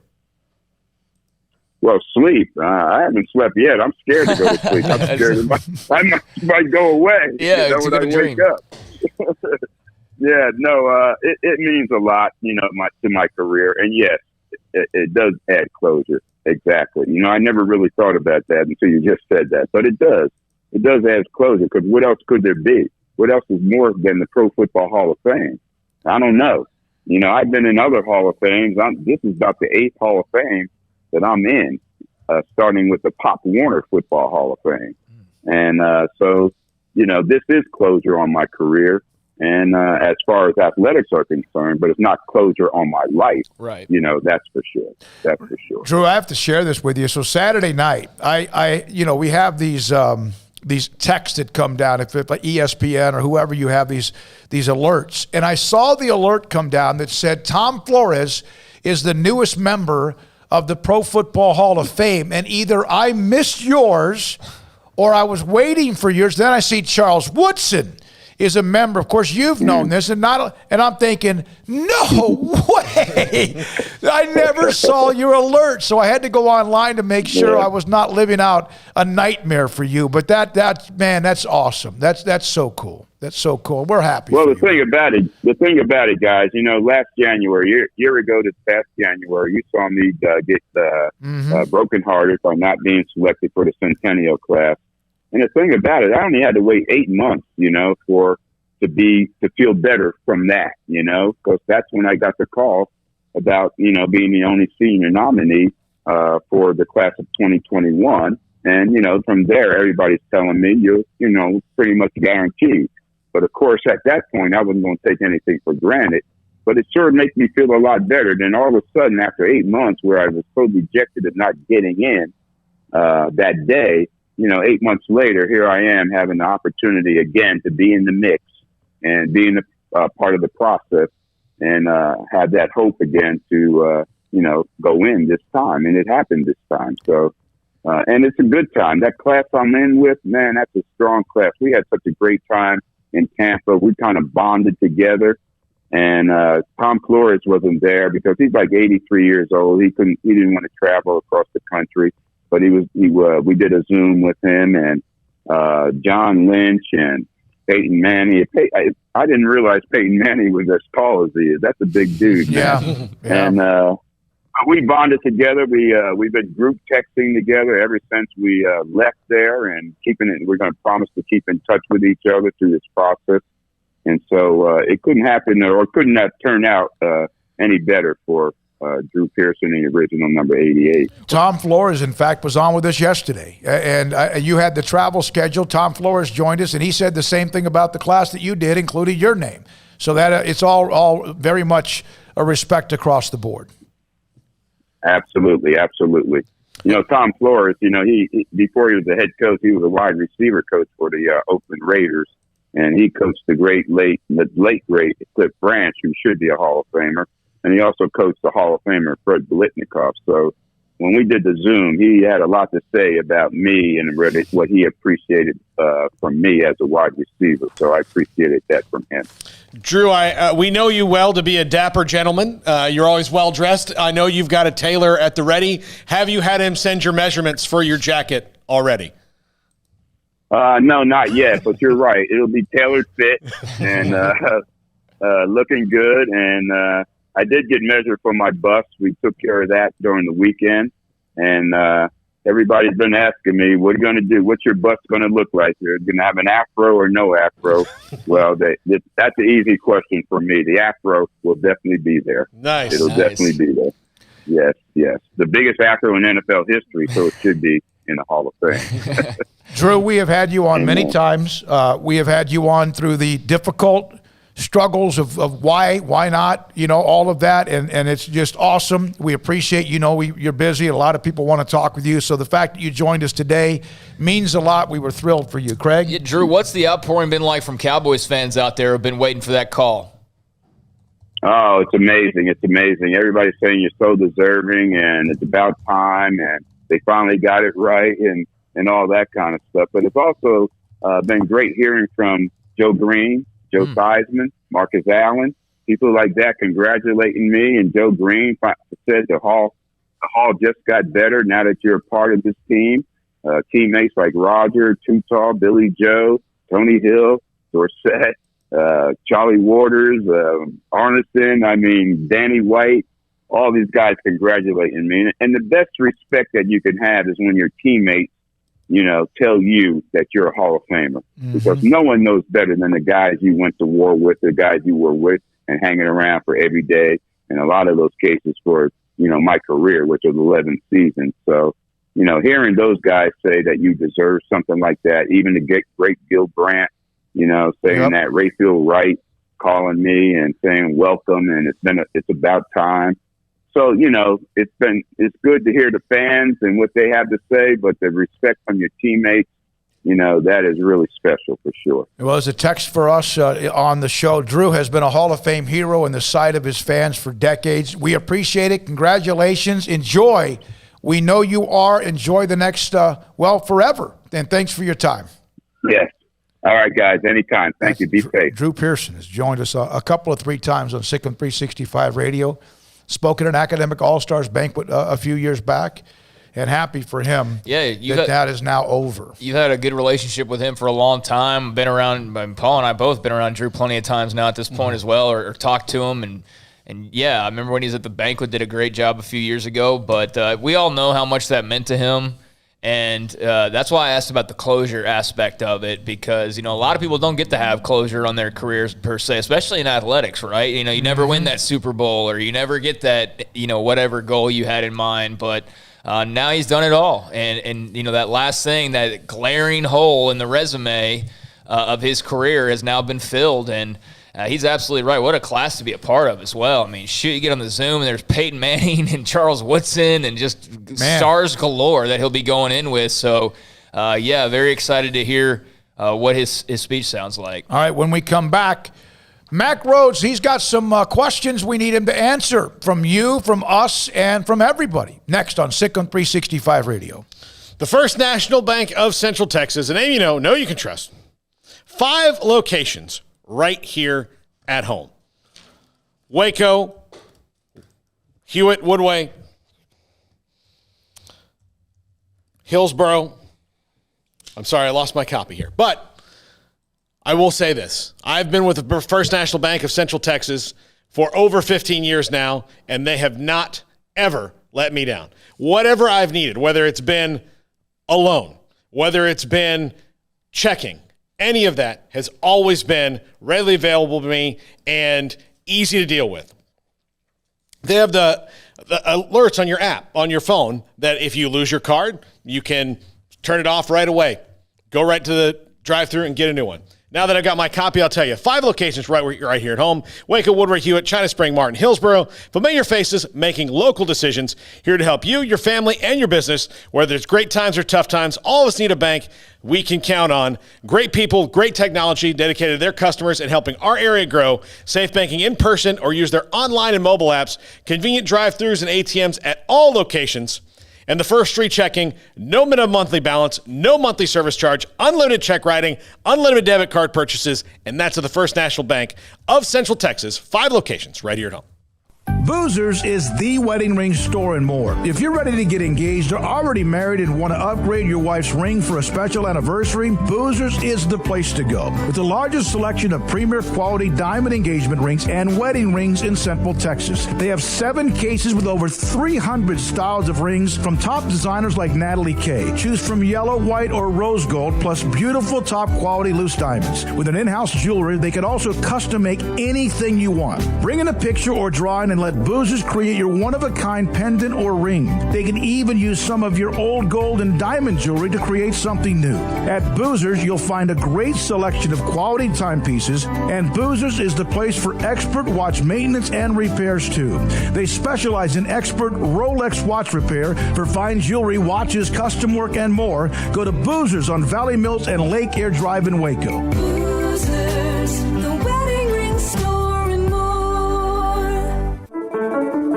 One size fits all. That may be all right for an adjustable belt or cheap sunglasses, but when it comes to your financial needs, no one wants a one-size-fits-all strategy. Cam Heathcott, your Edward Jones financial advisor, knows that his most important goals are yours. That's why he takes the time to understand your needs, knowing you. That's how Edward Jones makes sense of investing. Cam Heathcott, covering Conroe and Houston, 936-756-7717 or cam.heathcott at edwardjones.com. Edward Jones, member SIPC. Fall in love with a new vehicle for less at Allen Samuels with incredible deals like a 2021 Jeep Cherokee Latitude Plus or Lux with $6,750 in values, or a 2021 Jeep Grand Cherokee Laredo for $4,250 in values. There's a reason why Jeep has so many accolades. So come see for yourself and save at AllenSamuels.com. It's the Start Something New sales event at Allen Samuels, your friend in the car business. AllenSamuelsDCJ.com.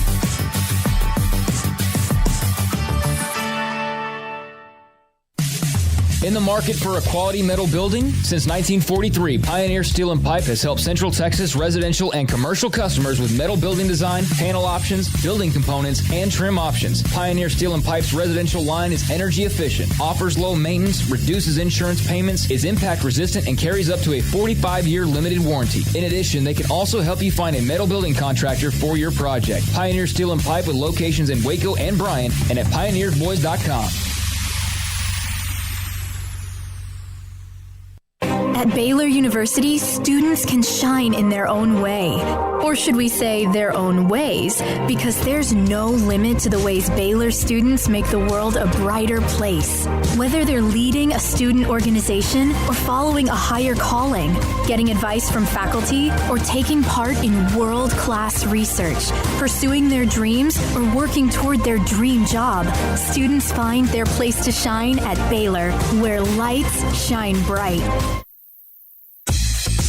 Southwest Sports Medicine and Orthopedics, the team physician of Baylor Athletics. Our doctors specialize in the diagnosis and treatment of any and all sports-related injuries. Celebrating over a decade of service in Central Texas, our doctors are equipped to handle a wide range of issues, whether it's your foot or ankle, orthopedic spine care, your hand or wrist, knee and shoulder pain, or if you're in need of our arthritis or total joint clinic. Come see us at the new Baylor Scott and White Ted and Sue Getterman Sports and Orthopedic Center. Trusted doctors at Baylor Trust, Southwest Sports Medicine and Orthopedics. Our goal is to get you back in the game. Welcome back to SicEm365 Radio. Our weekly segment with Baylor Director of Athletics, Mack Rhoades, is brought to you by Edward Jones Investments Brokers, Tom Albers, Brad Wilson, Ben Erlinson, and Cam Heathcott. Edward Jones, making sense of investing. All right, here we go. This 4 o'clock hour, SicEm365 Radio, joined by Mack Rhoades, Director of Athletics at Baylor. A little thing here or there on his plate. Some questions that we need answered. Let's go straight. Good afternoon. Good afternoon. Rumors, speculation, rampant, that a week ago today, when Paul and I were not a part of the show, that you told both Grayson, you told somebody that Grayson and Craig, that was the best segment you've ever had on the radio. Yeah, I mean, it was I thought it was a really good segment. Me too, Mac. If I'm the both of you, I wouldn't take it so personal, but yeah, okay. I mean, we've done some soul searching. I mean, we proved we don't really need you guys, but that's all right. We found out. I mean, we found that out. They handled it really, really well. Yeah, I know. We knew they would. That's why we could leave. All right. So, does the Big 12 have a minimum requirement on the number of games a men's basketball team must play to be a conference champion?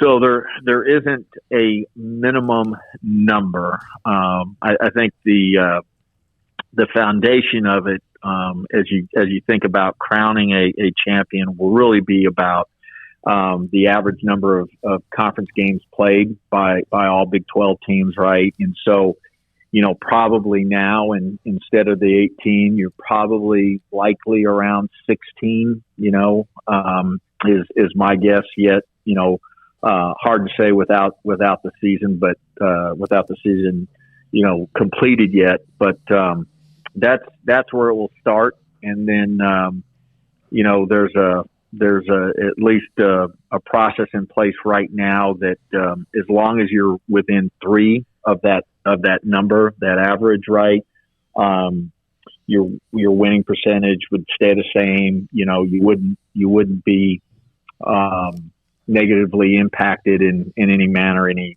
fashion. Do you feel like there's any chance at all that you'll use the week of the Big 12 tournament to actually extend the season to do makeup games? No, not the week of the Big 12 tournament. No, that last week prior, yes, but not the week of the Big 12 tournament. As you know, some will play on Wednesday, and some will play on that Thursday. You could play a regular season game as late as maybe that Sunday prior to the tournament starting on that Wednesday or Thursday, depending upon your seed. But nothing that Monday or Tuesday. How did you guys have the flare up? Do you know? Can you track that down? Yeah, it's a great question, and any time the flare up happens, just to be really, really transparent, you take it personal, right? Because it's just I don't know, it just doesn't feel like it's a good mark on the athletic department or the program, and we all look at ourselves, right? What could we done differently? I'll say that again, just our men's basketball student athletes have been really, really good. They've been really disciplined. They've done the right things, the social distancing, the mask wearing, no social gatherings. And so you scratch your head. And so, what as best as we can tell, and when I say we, it's our medical team, it's our doctors, it's our health and wellness staff, that more than likely we had a student athlete have a false negative, an antigen, false negative, and get on the bus, and between the bus, the small locker room, right? We had this transmission of a virus, and it hit us pretty good. So we hate it. We obviously hate it for, first and foremost, the student athletes and staff who have the virus, and then we hate it for all of the other obvious reasons as well. So I don't know. Again, I don't know what we could have done different. I don't know what we could have done better. And I mean that sincerely. We've looked at it, but we've followed our protocols. Our student athletes again have been terrific. Our staff's been terrific, and it just happened. It's the world of COVID. Mack, you mentioned that the conference tournament's still planning on being a go. What would have to happen for the conference to say it's not worth it and let's focus on Indianapolis? Yeah, really, I think you'd have to have certainly more than one, but I would say a handful of maybe it's two or three. I don't know that number, but it would be a number of teams that wouldn't be able to compete because of COVID. It would have to be COVID related, and it would have to be a situation where teams just couldn't field the team. Mack, I know there's always a bit of a shakiness with confidence during this COVID era, but I mean, with about the 2 weeks that these guys will have been off, are the feelings positive that you will be able to resume and not have to fret about, a third week or a fourth week of not being able to play? Yeah, you're always nervous about it, right? It feels like it's a moving target. I would say that the and nobody's heard me say this yet, but I would say there's probably some nervousness about the Oklahoma State game. That's not one that we've formally had to postpone or cancel. But I think that one's that's in the danger zone. That one could go either way. I feel pretty good, certain after that game and beyond, that we'll be in really good shape when you think about return to action, which means that you can now begin to do some physical activity, practice. You're going through heart screening, right? And then return to competition, 2 different dates. But when you look at both of those dates for those that have been impacted, I do feel pretty solid, pretty good about everything after the Oklahoma State game, and again there's still an opportunity and chance to play the Oklahoma State game. All right, for those who may not have heard this at the beginning, I was talking about like almost win-loss standings, whatever. If in fact you only get 3 more games in and you go 11-1, let's just say 11-1. And West Virginia. No, why? Let's just go 12-0. Okay. Yeah. All right. You go 12-0. But let's say West Virginia plays all 18 games, and they go 15-3. Do you win the conference championship? Well, now I got to pull out my calculator. So 3 games up. They would be 3 games up in the win column, but you would be unbeaten and 3 games less, of course, in the loss column. So how you would have to do that, right, is it would factor on what are the average number of games everybody played. Okay. So even though West Virginia played, 18 and you said we played 12, right? What is that average number, right? And let's say the average number comes in at 15, okay? And so we're 3 below the 15. Then we're not impacted, right? Now, if the average number is 16, okay, so now we're 4 below, right? Now we take on a loss, right? And so now it's winning percentage, our winning percentage versus their winning percentage. And so that's what's in conversation right now in terms of how you could determine the conference champion, given that not everyone, may play the same number of contests. And, we formalized, a situation again with football where if not everybody played the same number of contests, what was the fairest, best way to determine a champion? You would still win it, by the way. You'd have a 92% winning percentage compared to like 83 or whatever, right? It can get it's a lot of hypotheticals. I just think a lot of hypotheticals, and we wouldn't have if we would have gone 11-1 like. Trying to get lost. I don't think Scott's going to appear on the show again. We just lost him. But now, you guys, I believe you released. You have anything else about the COVID or whatever? No. I got a few people who asked me about the season ticket. Are your football seasons now tickets now open? Yeah, we started the renewal. I believe we started it on Monday, and so far, so far just really positive. A high volume of renewals yesterday. So yes, I'm trying to remember what day of the week it is, but yeah. So we started yesterday. A high volume, great response. This year we get 7 home games, 2 non-conference plus the 5 conference. Now that we're playing at each other's site, the Texas Tech series, and so next year we've got Iowa State at home, we've got Oklahoma at home, Texas at home, Texas Tech at home, West Virginia at home.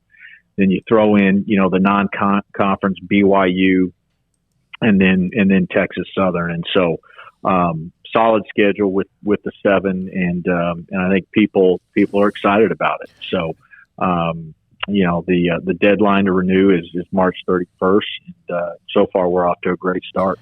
Was there any increase, and is there an increase because you're playing 3 more home games compared to last year? No, we've kept and again, I probably need to know this, but just with everything I've got going on my plate, sure. We've tried everything we can to keep pricing consistent. We have a Baylor ticket assurance plan. We're counting on having full capacity, but that's still too early to really say that we know that for sure. And so what happens if we don't? So we've offered people a Baylor ticket assurance plan, meaning that we'll have resolution options if for some reason we can't offer season tickets, but we're certainly optimistic and hopeful that we can. Do you have a plan for how you're going to it's basically maybe kind of like you did with football last year, but how are you going to handle spring football whenever that date comes about? Yeah, we haven't talked about it a whole lot. I think we certainly feel good about obviously having spring practice, and I know that we talked about it last week, but we'll have the spring practice. We need to determine the date of the game, right? But we would expect at least right now to have fans for that game and certainly play a game. Mack, your men's tennis team has punched their ticket to the indoors. They beat A&M 4-1 over the weekend. You had the situation where Coach Boland was out and Michael Woodson stepped in. Just your thoughts on what they've accomplished, and I guess now headed to Champaign, Illinois, I believe. Yeah, they've had a great year so far, and Michael and Isak have done a great job, moving the program forward without any hiccups. Proud of them. A huge win at Texas at the time, and I think Texas was ranked number 4 in the country at the time, and we were able to beat them. Came back, had to play the very next day against a really good TCU.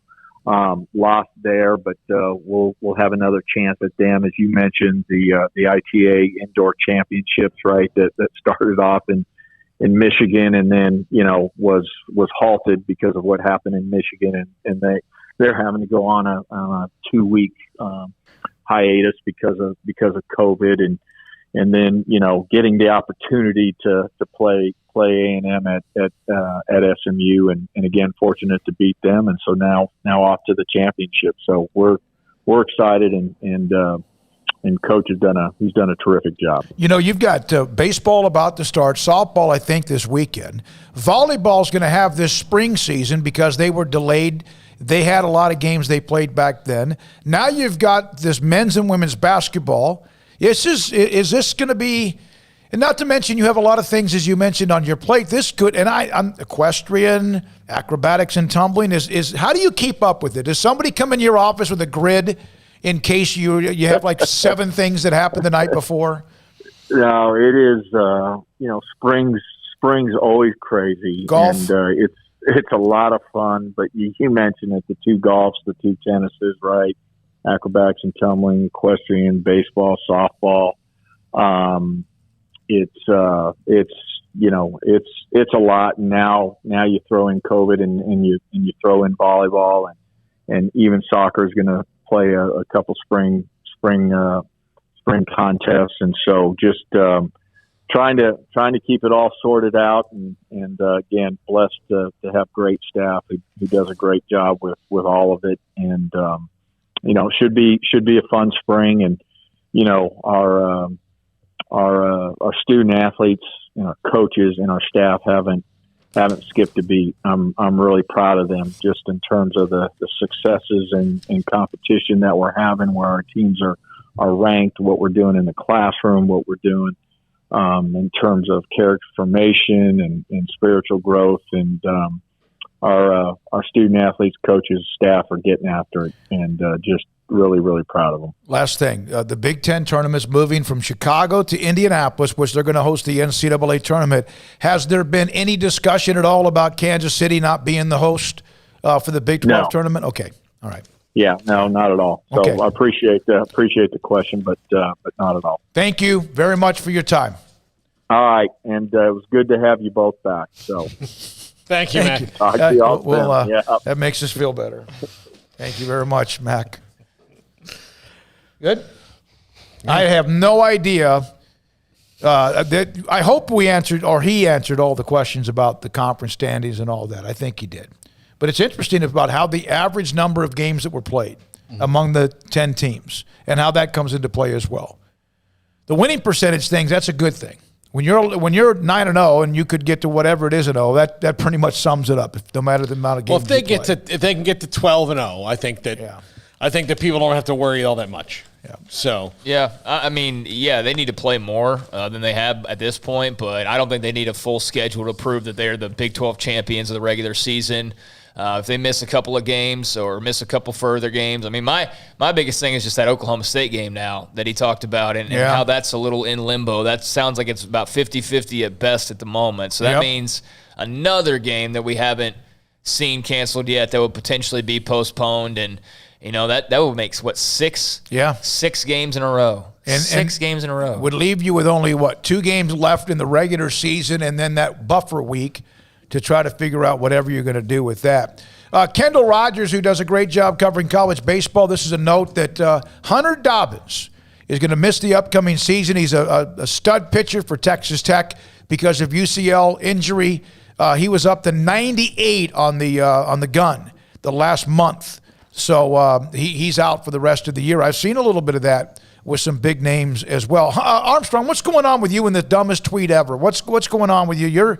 You're riling up Twitter. What's going on? That's what he does. Yeah, that's what I do. But the dumbest tweet ever was the UNC posted this thing before the UNC Duke game of the Tar Heel and the Devil, I guess the Ram and the Devil texting back and forth about how they weren't going to celebrate the win because of COVID.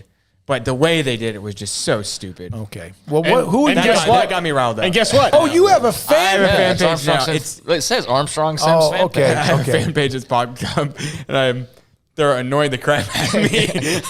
Do you know who runs the Armstrong Sims fan page? No, but it's someone I know. There's so much secrecy in your life. People surrounding you. Because of the picture, I know it's someone I knew in college. So, is this a friend? A friend, yeah. Oh, okay. I know it's a friend of mine. because fan pages can get a little bit edgy. Well, when the Armstrong Sims hate page starts up, that's when we got to worry a little bit.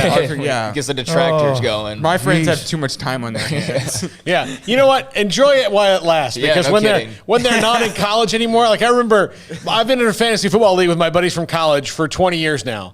And the first 3 or 4 years after college, man, that message board lit up and we'd talk trash and all that stuff now. Now, no one notices when anybody posts anything on it. I have to like remind people like, hey, set your lineup. I'm like, oh yeah, I've got 11 kids. I can't like, all right, I get it. So it goes away fast, man. So enjoy the fact that they have time to ruin your life. Yes, before everybody becomes jaded as they get older. Yeah. Look, hey, the other thing that's going to happen is right now, Jack and Armstrong can go out, like they can decide like, hey, we're going to go out and get pizza right now. They can just go do it, when they're done with work. When you're older and people start getting married and having kids, if you want the same group of people together, it's like whipping votes in Congress. You got to like get the Council of Wives all together and be like, are we good with all this? I'm not lying, guys, am I? No. I mean, it's tough. Yeah, it becomes a tribunal. It's like you get voted off the island of whether you get to go anywhere. So I got a question. Go ahead. I don't want to bring the room down too much, but I talked to this guy quite a bit on our former place of residence. We used to have a guy on named Therese Paylor who covered the NFL for Yahoo Sports. He passed away. I just saw a note, 37 years old. Golly. He was a Pro Football Hall of Fame voter, been with Yahoo for the last 3 years, and had been on the Chiefs beat, and that's when we had normally talked to him. I know that Q had befriended him or whatever. And talked to him a handful of times. I didn't mean to derail, but I just saw that news, and that was pretty shocking. Well, you had Pedro Gomez. Yeah, and the 50s, 56 years old, and a great baseball analyst. You have that. It's one thing Paylor's after 37, and there's somebody else here. There's another NFL writer, although I believe that Chris Wessling, who passed away at a younger age. I think he had been dealing with some stuff for a while. I think it was cancer related. Don't quote me on that, but I believe that was the case, and it just was kind of quiet. But yeah, that was last week as well. So been a brutal little stretch for NFL reporters, and just unfortunate. So sorry to derail a little bit there, but I did talk to this guy. He was full of energy, and I met him at the Super Bowl 2 years ago. Yeah, there you go. All right, but we have another controversy. Jack, can he talk, or is his headset? He's not ready for that yet. Yeah, he's just. Jack, there's a bag of checks. What do you call it? Snacks. Chex Mix. Chex who? Chex Mix. Chex Mix. Yeah. And I said, hey, whose checks is this? And I went to grab the bag and may have lost a wrist. What's going on with you in the Chex Mix? I did not touch Smokey. That is my lunch today. That's a bag of Chex. We're ordering you something right now on DoorDash or whatever it's called. One of our great sponsors. Yes. We'll get you some good grub. I was just busy and I wanted to get over here quick, so I grabbed that bag. I was like, "This is what my lunch is." Are you today. kind of like lightheaded because you haven't eaten in a long time? If I get you something, can I have at least one handful Smokey, of them? I've got pork chops marinating for dinner. Ooh, there you go. Hey, nice. Get him this bowl of steak. Yeah, the Outback Steakhouse. That's kind of an odd thing to advertise. I mean, I would eat a bowl of steak. It just I gotta say as well. It's kind of like what Chipotle is, though, right? Armstrong, you're the Chipotle king. They have beef or whatever. Yeah. Yeah, and I don't know how keen, and this just might be me being a germaphobe in general, but like reaching into bags of snacks. That's what I thought he was mad at me for. I thought he was. I think he's also worried because of where you were 2 days ago. Yeah, no kidding. Smart. You were right in the midst of a super spreader event. Yeah. Okay, what was more of a super spreader? Being inside the stadium, which I never felt uncomfortable. Being on the Southwest flight that had every seat packed. But I never felt uncomfortable, or walking from Raymond James Stadium through that godforsaken stretch, towards trying to get a guy to pick us up to take us back to the hotel. I would think that's the one. All three. Yeah. Which would What's a really in order bad combination? The plane. The plane's the worst. Then probably walking down. I had my mask on pretty much every once in a while, though. I can't say I wouldn't do it, but. I wouldn't. That's why I didn't. That's why I didn't. I'll tell you. So how many days do I have to know if I got through it? I mean, we're still in the red zone here. So I guess so. Is it 5 days? Impact 7 Health days? Labs. Yeah. You need to go get tested at Impact Health Labs. But can I get They'll come here. But I know, but I can't do it If now. I told Don Fortenberry, come and stick a Q-tip up Smokey's nose, he'd do it. Doing it Or now. in China now, they're doing anal swabs. Can we do that? Is that an option? Do that? And then the nose. They do them. They do them as you get on the plane. You have to get it done before you get on the plane. But it's a buffer time of when you have been, if you have some reason, right, it's like 4 or 5 days. So I can't get tested now because it wouldn't do any good, right? Yeah, I mean, but by the time, I mean, look, we could call, but look, we could by that schedule time, it for, you guys are already infected. We could schedule it for Friday. All right, let's do it. Okay. All right, God, why did I just agree to that? I mean, if we could swing it through here, I would have no problem taking it. Coming up next, Randy, and we're running late with him, and I already pushed him back because of Drew Pearson. Randy Peterson for the Des Moines, Iowa will register on what? We'll skip this and go to the next one so we have time to get to Randy. So we'll just go to a break but skip this. That's part. what I'm doing. Okay. I'm Randy Peterson on the Matt Campbell contract and also the new money for his assistants, coaches, and staff as well. Next on SicEm365 Radio. Let Camille Johnson Realtors guide you seamlessly through the process of buying your dream home or selling your current one. Commercial, farm and ranch, or residential, Camille Johnson Realtors can smoothly and successfully lead you through any transaction. With a team of 28 experienced agents who are excited about serving you, Camille Johnson Realtors services the entire greater Waco area. If you're in the market to buy or sell, contact Camille Johnson Realtors, 104 Midway Center in Woodway, or find them online at www.camillejohnson.com. Camille Johnson Realtors, elegant, charming, warm. Welcome home. Bird Culchin Ford has been in Waco since 1936. Ford, the #1 selling truck in Texas, 43 years running. And Bird Culchin Ford proudly supports high school football in Central Texas. And no better way to tailgate with a Ford than from Bird Culchin Ford. And are there better vehicles to tailgate with than the Ford F-150 or the Ford Expedition? And of course, you can get them new, pre-owned Bird Culchin Ford. Our sponsor of the Ford Tough Player of the Week, locally owned dealership. Online at bkford.com at 1701 West Loop 340 in Waco. Bird Culchin Ford. Don Humidor, your home with a 48-foot walk-in humidor with the elite cigar brands from around the world, including the #1 cigar of the year, Aging Room Cuatro Nicaragua. Plus, they have the great brands like Macanudo and Artur Fuente, Rocky Patel, Aston, and so much more. CBD, great for sore muscles, aches and pains, sleep, Vita Dreams, and anxiety, mild depression, general health and wellness. Their staff very knowledgeable on the subject. If anyone is curious about CBD, ask Carol and Ashley. Don Humidor in the Townwest Shopping Center off Valley Mills in Waco. Born in Waco, Brotherwell Brewing exists to serve the Central Texas community with locally crafted beer of the highest quality. They want to bring Central Texas closer to the brewing experience so everyone can enjoy well-made beer as much as they do. For 2.5 years, they've been bringing high-quality beer to Central Texas at their location on Bridge Street in East Waco. Brotherwell Brewing believes in community and bringing people together to enjoy products made in their community. So for your game day, whether it's a tailgate or at home, stop by Brotherwell Brewing for high-quality craft beer made right here in Central Texas, 400 East Bridge Street, and check them out online at brotherwell.com. At Ideal MRI, we feel blessed to be a part of the Waco community. We're a small family business right here in Central Texas, and our goal is to bring down the cost of healthcare while maintaining high quality. At times like this, the cost of healthcare has never been more important, and unfortunately, significant illnesses and injuries still occur. That's why Ideal MRI is open and here to serve you through the difficult time. We offer premium MRIs just like a hospital with state-of-the-art technology and specialists, but you'll pay less. Sometimes thousands of dollars less, whether you're using insurance or not. At Ideal MRI, we accept most insurance and there are no hidden costs, even offering financing if that's needed. Everything included in the price, and you'll not get something as a surprise in the mail later on. If you need an MRI, ask your doctor about Ideal MRI. They'll know. You can schedule an appointment safely from home online in minutes at idealmri.com or give us a call, 833-IDEAL-MRI, idealmri.com. Welcome back to SicEm365 Radio. The SicEm365 Radio app is sponsored by Alan Samuels Dodge Chrysler Jeep Ram Fiat in Waco. Your friend in the car business at Loop 340 and east of 84. Come by. Let's be friends. I asked Mack Rhoades about the football season ticket renewals, and he just sent a text back to me. He said, we did keep the 2021 football season ticket prices the same as 2020.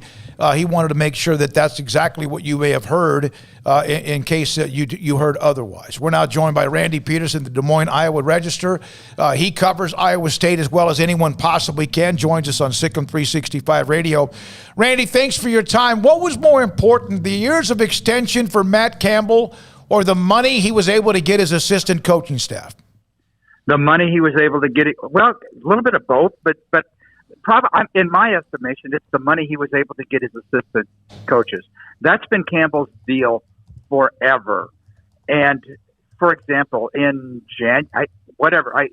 last year, I'm all confused with this COVID calendar. A year ago, when Iowa State did a across the board all athletics department, I think every employee on campus really had a 10% salary cut. 10% cut in salary. Matt Campbell paid for his assistant football coaches. Matt Campbell paid $150,000 out of his own pocket to help cover some of their 10% salary reduction. So that's Matt Campbell. He wants to take care of his assistants. He looks around the Big 12 and he sees that Sarkisian hired a special teams coach, for example, at Texas, making over $1 million. Iowa State didn't even have a special teams coach. They all just kind of fill in on various stuff. Oklahoma and Texas have assistant coaches, have coordinators making $1 million. So that's important. That's important for Matt Campbell is to keep his assistant coaches happy because it's a wonderful staff right now. So I would say that was the most important part. But don't discount the years going forward either, because more years means bigger buyout, and bigger buyout means maybe not as many people are going to come calling. Even though people have come calling, though, Randy, Matt Campbell does not seem to me to be an opportunist. Like, he seems happy where he is, and the job that he leaves for will be a job that he really wants and not one that he thinks he wants. I agree 100%. He's had he's had multiple opportunities to go to the NFL. Most recently, I believe what I read in the New York newspapers is that he was asked he was asked for an interview with the Jets, and he politely declined. That's been the situation at multiple NFL jobs. So maybe I'm naive on this whole thing, but if he was going to go to the NFL, I think he'd have gone already. I've written a few times, and I've said it publicly, and I still believe it. The only colleges Matt Campbell will go to would be Ohio State, obviously, Notre Dame, or Penn State. I think that's the next logical step for Matt Campbell. He's turned down interview opportunities with Arkansas, Florida State, Tennessee. Those schools. They're happy in Ames. Matt Campbell's not a huge money guy. They're happy in Ames.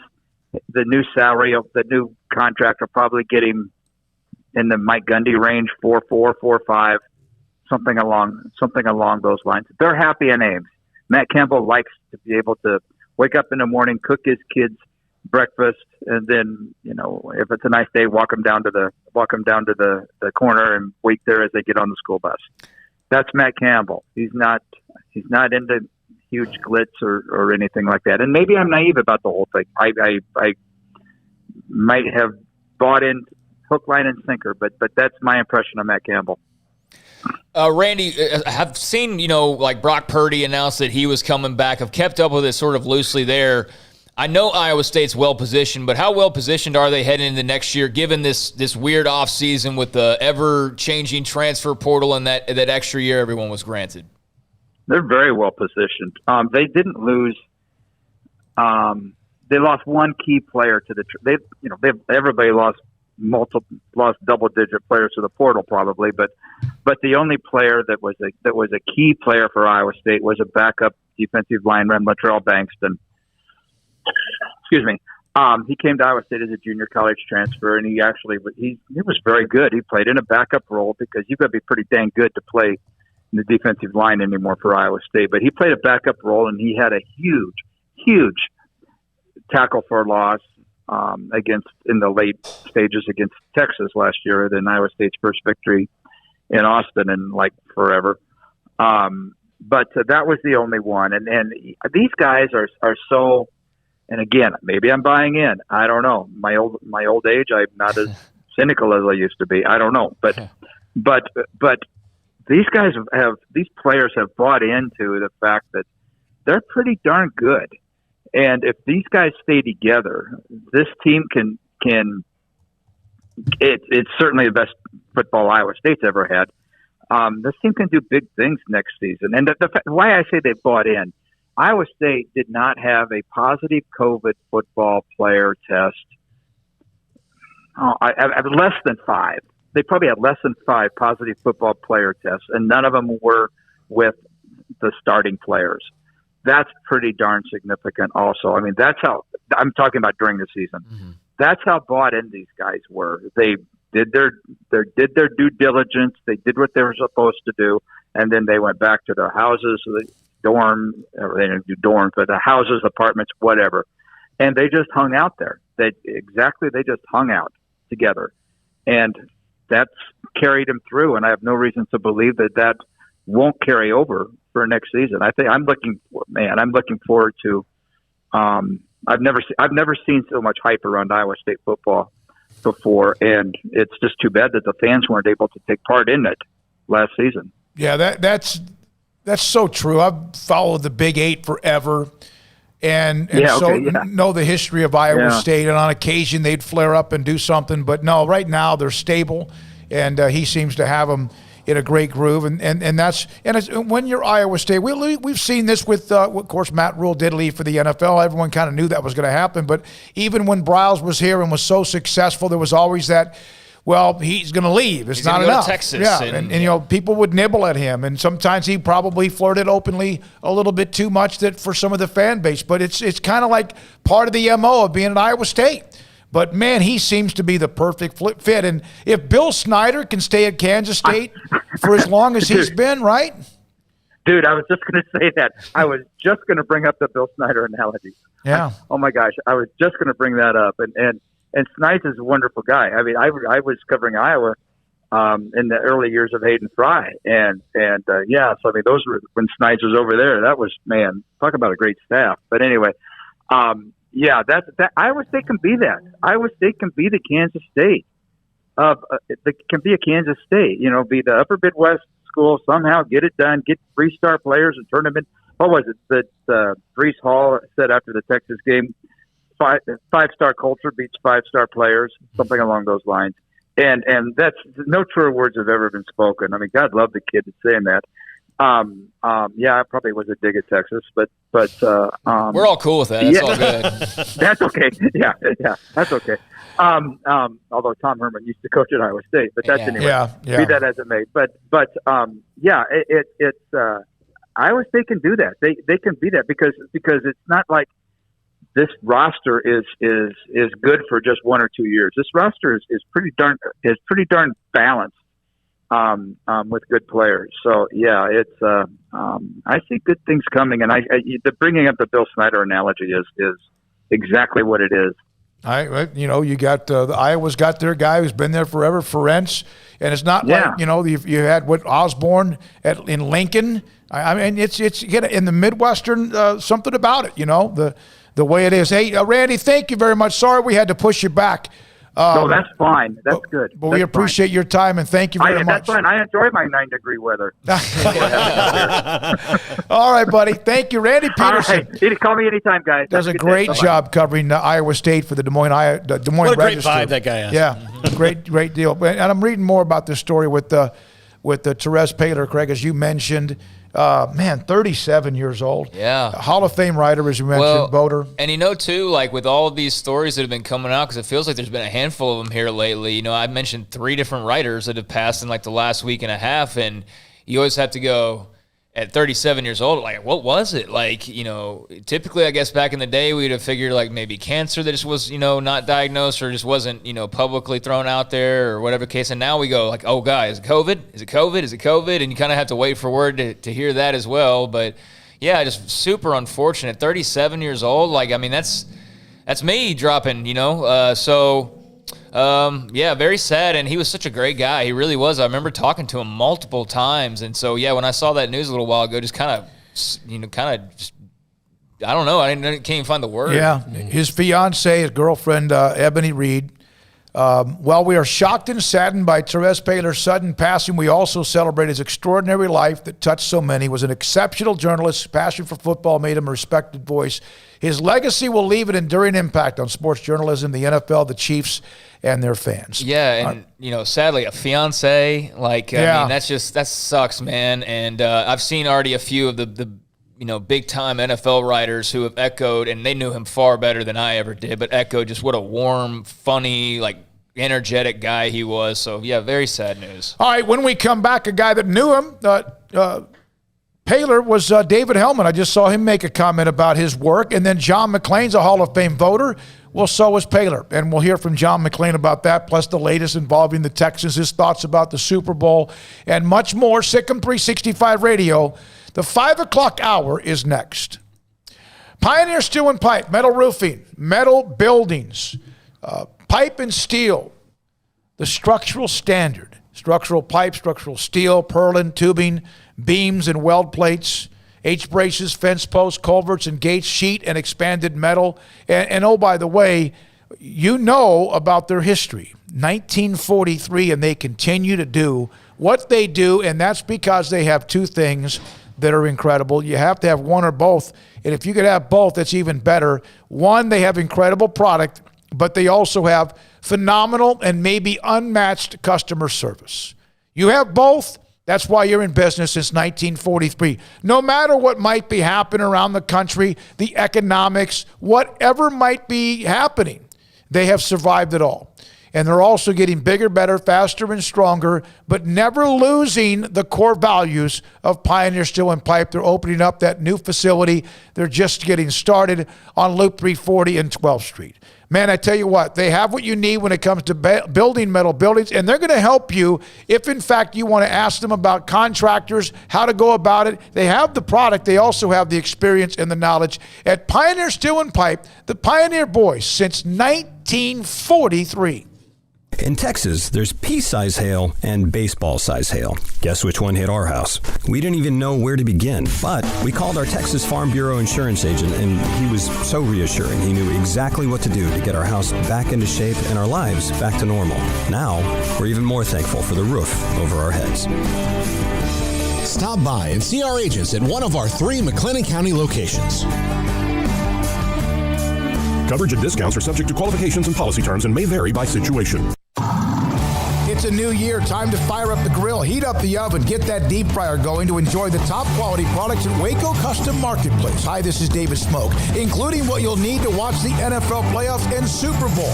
Ribs, sauces, links, brisket, chicken wings, bags of various snacks, and customized appetizer trays. Don't forget to order something now for the perfect home-cooked Valentine's Day dinner, which is closer than you think, including combo packs with ribeyes, fillets, and lobster tails. Live crawfish season is just around the corner. Absolutely the right time to fire up the grill, heat up the oven, get that deep fryer going to enjoy the top quality products at Waco Custom Marketplace. Waco Custom Marketplace, your family meat market, butcher shop and bakery with everything baked fresh with old-fashioned farmers market atmosphere. Serving Waco restaurants and families since 1940. Your one-stop shop for beef, pork, poultry, and seafood needs. Waco Custom Marketplace, 425 Lake Air Drive or WacoCustomMarketplace.com.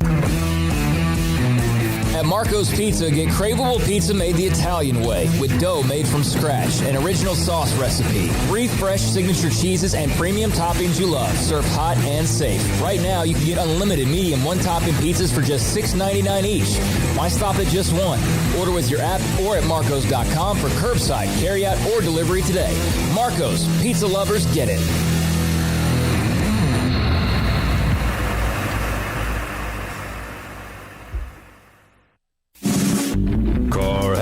man, they have the one for you. Crew cab, short or long bed, silver, black or blue. Texas size selection, great prices too. Richard Carr, he has the truck for you. Carr has the trucks, man, he has the truck you need. If you want the best truck, you want a GMC. Texas size selection, great prices too. Richard Carr, they have the truck for you. Stepping into the boots of a U.S. Army officer can add confidence and leadership skills to your son or daughter's career path. See all the things they can achieve in our boots at GoArmy.com. U.S. Army Waco Recruiting Company, 254-598-8131 or 254-776-1543.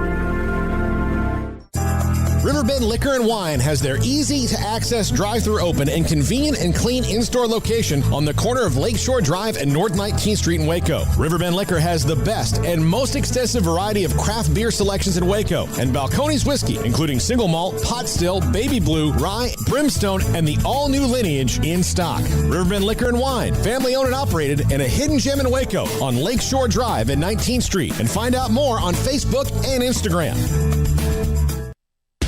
Welcome back to SicEm365 Radio. It's time for our weekly segment with David Hellman of DallasCowboys.com. Catch is made by Amari Cooper, who broke free. Inside the 20, stays in bounds, and is wrestled out at the Eagles' 8-yard line. The 5 o'clock hour is sponsored by Edward Jones Investments with financial advisor Ben Erlinson, who'll navigate you through today's financial climate. Edward Jones, making sense of investing. Now here's David Smoak, Paul Catalina, and Craig Smoak. All right, this 5 o'clock hour, we have just told you about Therese Paylor, the loss of him, of the Hall of Fame voter. Craig had him on for many segments. Paul mentioned he bumped into him at the Super Bowl. And I saw David Hellman respond to it as well earlier about his work was a must-read. David, your thoughts about Therese Paylor? Yeah, I mean, I don't want to give anybody the wrong idea. I didn't know him well. I never actually met him personally. But, like I said a minute ago on Twitter, he was one of the small handful of people that I made sure that I read and digested everything that he put out. He was a really, obviously he was super tied into the Kansas City Chiefs beat. He was the guy that broke the Alex Smith trade story a couple years ago, but really just as a, especially since he went to Yahoo, was just an amazing league insider. You could always, it was a guarantee that anything he wrote was going to be full of really cool information about the goings on of the league. So I respected the hell out of him, and I've never heard a bad word about him. So it's a bummer to hear for sure. All right, David, we're now officially into the offseason. For the Cowboys, obviously Dak Prescott and all that, we've talked about that at length.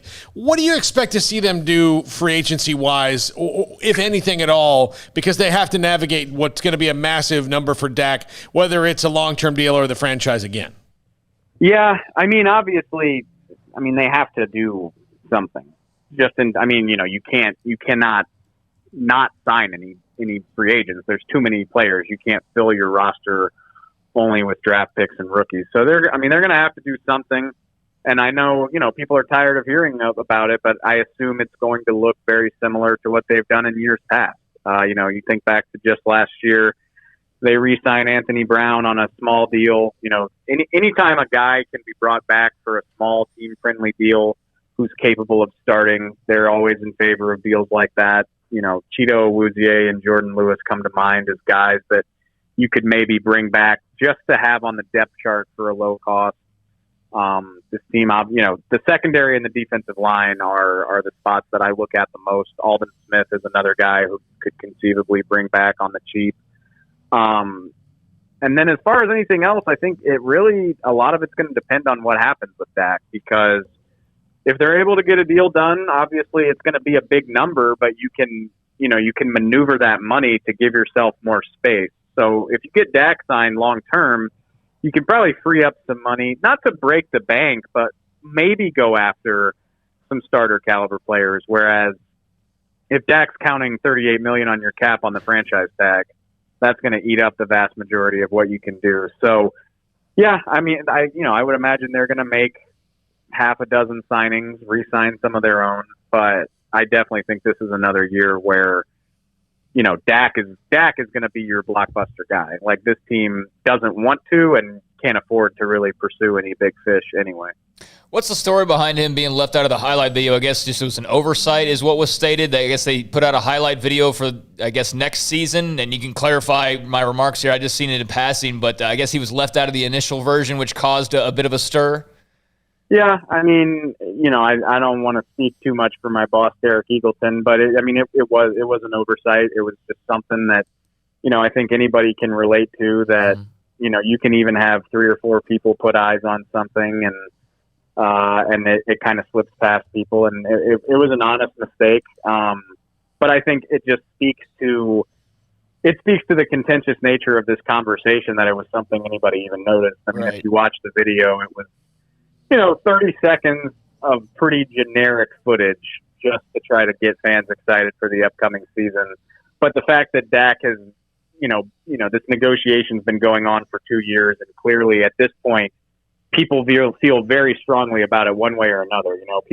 Nobody feels lukewarm about the Dak Prescott conversation, and I think all of that combined together to create a story out of something that probably wasn't. But it was it was an oversight on our staff's part, and definitely something we want to be better at going forward.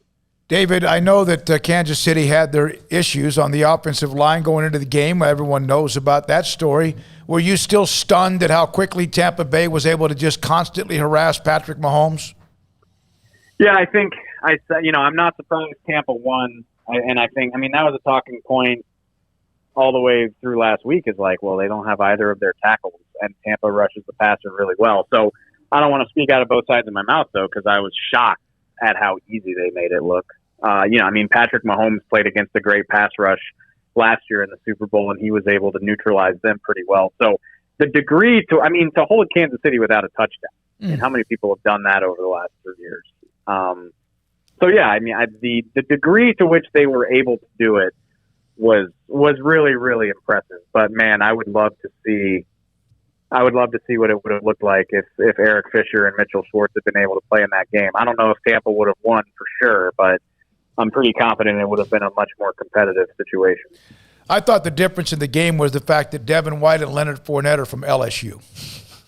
Well, hey, I don't remember if we talked about it last week, but that was what I kept saying is LSU is going to be sitting pretty no matter what. You did. You mentioned it. Yep. Yeah. You had Lenny and Devin, and they obviously both played out of their minds, which was awesome. And then Tyrann Mathieu and Darrell Williams obviously came on the short side of it, but LSU was pretty well represented either way, so that was nice. David, one of the free agents I wondered about, I was looking at a list of the top ones today, and someone that can help them in a position of need. They might have to spend a little money, but he's kind of a short time, 1 year, 2 year guy for everybody else. What about Ndamukong Suh? Safety and defensive tackle have been positions where I've been begging the Cowboys to invest in free agency for a long time. I got to give them credit. They tried last year. We were all really excited about the Gerald McCoy signing, and obviously it never really came to fruition because he got hurt in training camp. In a vacuum, I love that. I think, Ndamukong Suh is kind of at the stage in his career where you're not going to have to break the bank to get him. He's obviously still a difference maker. I just wonder at this point, it almost feels unfair Tampa Bay kind of reminds me of like a LeBron James team in the NBA where guys are just going to flock there and probably sign for less than they would because Brady gives them a chance to win a Super Bowl. Brady's amazing on his own, but then, he helped bring Rob Gronkowski there. He helped bring Leonard Fournette there when he got cut.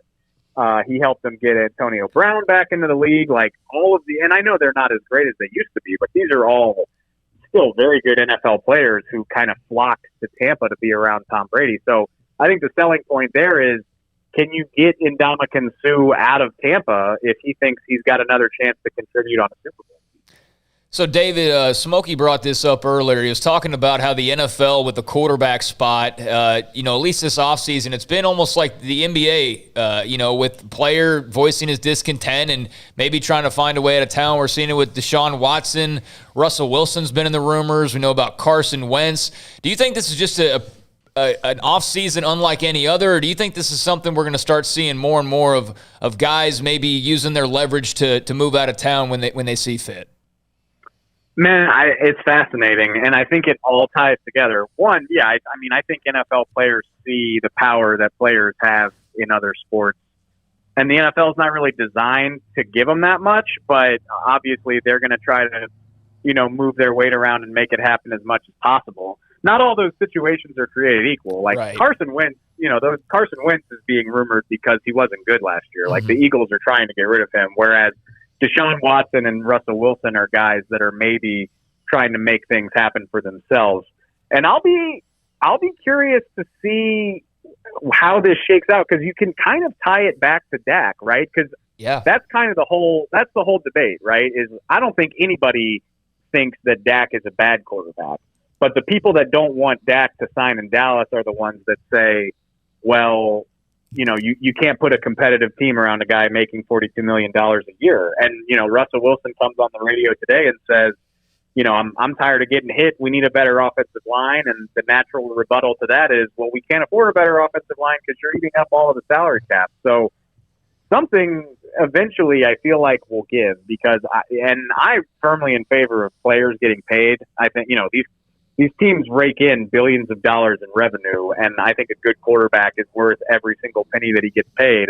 But at the same time, those numbers make it hard on the salary cap. And so it's tough to find the balance between rewarding the best players in the game versus still being able to field a competitive team. And I don't know where it goes from here, but I do imagine somehow it comes to a head, whether that's with players moving around more than we're used to seeing, or teams being more reluctant to give out contracts. I don't know the answer, but I wonder if it is going to, create some pretty big shift in the way this all works over the next 4 or 5 years. David, thank you for your time. Appreciate it. David Hellman, he's focused in on the upcoming, David is going full throttle with the draft. It will be here before you know it. So there's no combine, correct? Well, there is, but it's not like the way that we know it. Yeah. I mean, there's going to be a combine of sorts. I hadn't looked at an update in a couple of weeks, but when we were talking to John last week, or maybe it was the week before, he mentioned they're going to have something. It's just not going to be like the big festival in Indy with everybody from all over the country. Pro days? Yeah, those are going to still have. Those will probably be as important as ever, because that's where you're going to see a lot of the guys without the regular combine. If there's a technical glitch right now that happens in the next few minutes, it's because Armstrong's focused in on Notre Dame and Duke. Armstrong's really worried about the Blue Devils going down again. No, quite the opposite. Notre Dame's up 5. He's cheering evil Notre Dame. Just hit a 3, call timeout. I don't like Notre Dame either, but in comparison to the Blue Devils, I like that's anyone. like, man. Yeah. Also, sometimes you make alliances that you're uneasy with. Yeah, you have to. Marty Schottenheimer died at the age of 77. He had been put into hospice just recently. His family had mentioned that. But listen to this headline in the Washington Post. That has since been corrected, yeah. Marty Schottenheimer, NFL coach whose teams wilted in the postseason, dies at 77. How can you be still mad at him for that? How bitter. That's awful. It's just in the obituary section. This guy was among the top 10 all-time winningest coaches. Yes, he struggled in the postseason, but he got his teams deep in the postseason numerous times. It's like an Andy Reid type, and eventually Andy Reid broke through, but good Lord. Lynn Elliott, who's local here, he's a missed Lynn Elliott field goal away from being in the Super Bowl with the Chiefs. So, that's just a terrible thing to say about a guy who is as widely respected around the NFL as anyone. Yeah, for sure. And, that was a Washington Post headline initially. It was not up for very long because people took offense to that right away. Like, how dare you say something about a guy who just passed away, and that's what you're focusing on in the headline? Oh, it's and then there was horrible. some comparisons to, there was a comparison to like some random, it was some foreign politician who we don't exactly have, and I can't remember all the exact details, but we don't exactly have like great alliances with, and his was like you thought he was some great American that had passed away in comparison to that headline. It was ridiculous. Well, it might have been the Fidel Castro one, which it wasn't that one. Okay, but yeah. Here's the other thing about Marty Schottenheimer. He was the head coach of the Browns when the Browns were on the losing end of the drive. Yeah, which they lost greatest twice, back-to-back years to Cleveland. Lost to Denver and John Elway. Right? Was it Elway? Yeah. The drive. I mean, the drive is the most. Was it legendary. Elway both times? Yeah. Okay. Elway, so Elway brought him back. 98 yards, right? 98 Something yards. like that. In no time left. The Browns have done everything they can to win this game except stop John Elway one more time. So again, he was probably one of the last coaches to win in Cleveland compared to anybody. Yeah, and he was an elite NFL head coach, except for the fact he couldn't get over that hump. He won 200 games, lost 126. That's he's 5-13 in the playoffs. Most head coaches, even those in the Hall of Fame, if you look at their postseason record, what Landry did, what Joe Gibbs did, what Belichick did, that's the exception. I guarantee you everyone's under 500. Most people get to the postseason and lose because it's hard to win in the postseason. Lombardi, of course, had a great postseason He record. was definitely one of the coaches I remember, fondly from my childhood, who I saw what felt like, every Sunday. And I liked watching the Chiefs when Joe Montana was there for a brief moment. And Schottenheimer was there. And totally as an aside, but I remember when I think of Marty Schottenheimer, this is non-sports related, but I remember hearing Eminem rhyme Schottenheimer in a song one time and just having my mind completely blown that somebody knew how to somehow fit in Schottenheimer and rhyme with it. But that was an Eminem song way back in the day. So a great coach, terrible headline. And the headline, it was almost immediately getting fixed, and people were actually hitting refresh, and you could see the evolution of the link that they were using as they were trying to fix it and not make it look as bad. And I guess they finally settled on something. But don't blame the writer. That's one thing if you get mad at a headline, don't blame the writer because they're not putting the headlines out there. So somebody, editorial-wise at the Washington Post hopefully got a little bit of a scalding today. All right, so Tom Landry's about as successful as anyone who's ever coached in the NFL. Mm-hmm. His playoff record was 20-16. Mike Tomlin's won 2 Super Bowls. His playoff record is 8-8. Now he had a great start. Bill Parcells' record is 11-8. Then you have Lombardi and Gibbs and a few others that are silly. So Schottenheimer's 5-13, but I bet you go back and look. Bill Walsh has probably got a crazy good playoff record as well. Most of them are going to be under 5. Like bowl records in some cases. Some coaches, even if they were very successful, struggled in bowl games. I know yours and Bobby Bowden won 11 in a row. But, so Marty Schottenheimer died today at the age of 77. He's been sick for quite some time. The LaDainian Tomlinson, the local angle, the young man from University High, played with the Chargers and then the Jets. His Hall of Fame speech was very emotional when he talked about Marty Schottenheimer and his wife, and he had them stand up during his speech. When we come back, John McClain of the Houston Chronicle, plus a couple of other notes as well. Notre Dame up 4 with 13.2 left over Duke. Yeah, they just got fouled, made the first, about to shoot the second, so potentially a 5-point lead with 13 seconds left. And Duke is 7-7 after the loss to North Carolina, which was also a tight game down the stretch. This is SicEm365 Radio. 2020 made you tough. Now get a tough SUV to match. There's a reason Allen Samuels has been a Customer First Excellence Award winner for 3 consecutive years. Stop by and check out the friendly, courteous sales staff, world-class facility, and top-ranked Jeep inventory. Get $6,750 in values on a new Jeep Renegade or $4,000 in total values on the new Tough as Nails Jeep Gladiator Sport and Oberlin. Experience firsthand the Start Something New sales event at Allen Samuels and check them out at allensamuelsdcj.com. See dealer for details. All offers have credit requirements.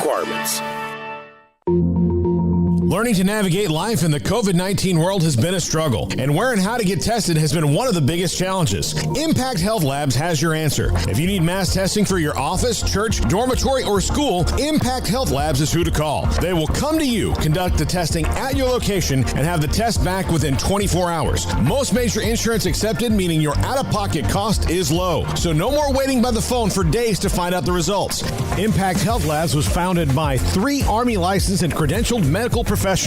They believe in accuracy, efficiency, and doing the job right. Call 254-744-6233 to set up your group screening today. Impact Health Labs, on-site, prompt, and accurate, taking COVID-19 head-on. Again, that number is 254-744-6233 or online at impacthealthlabs.com.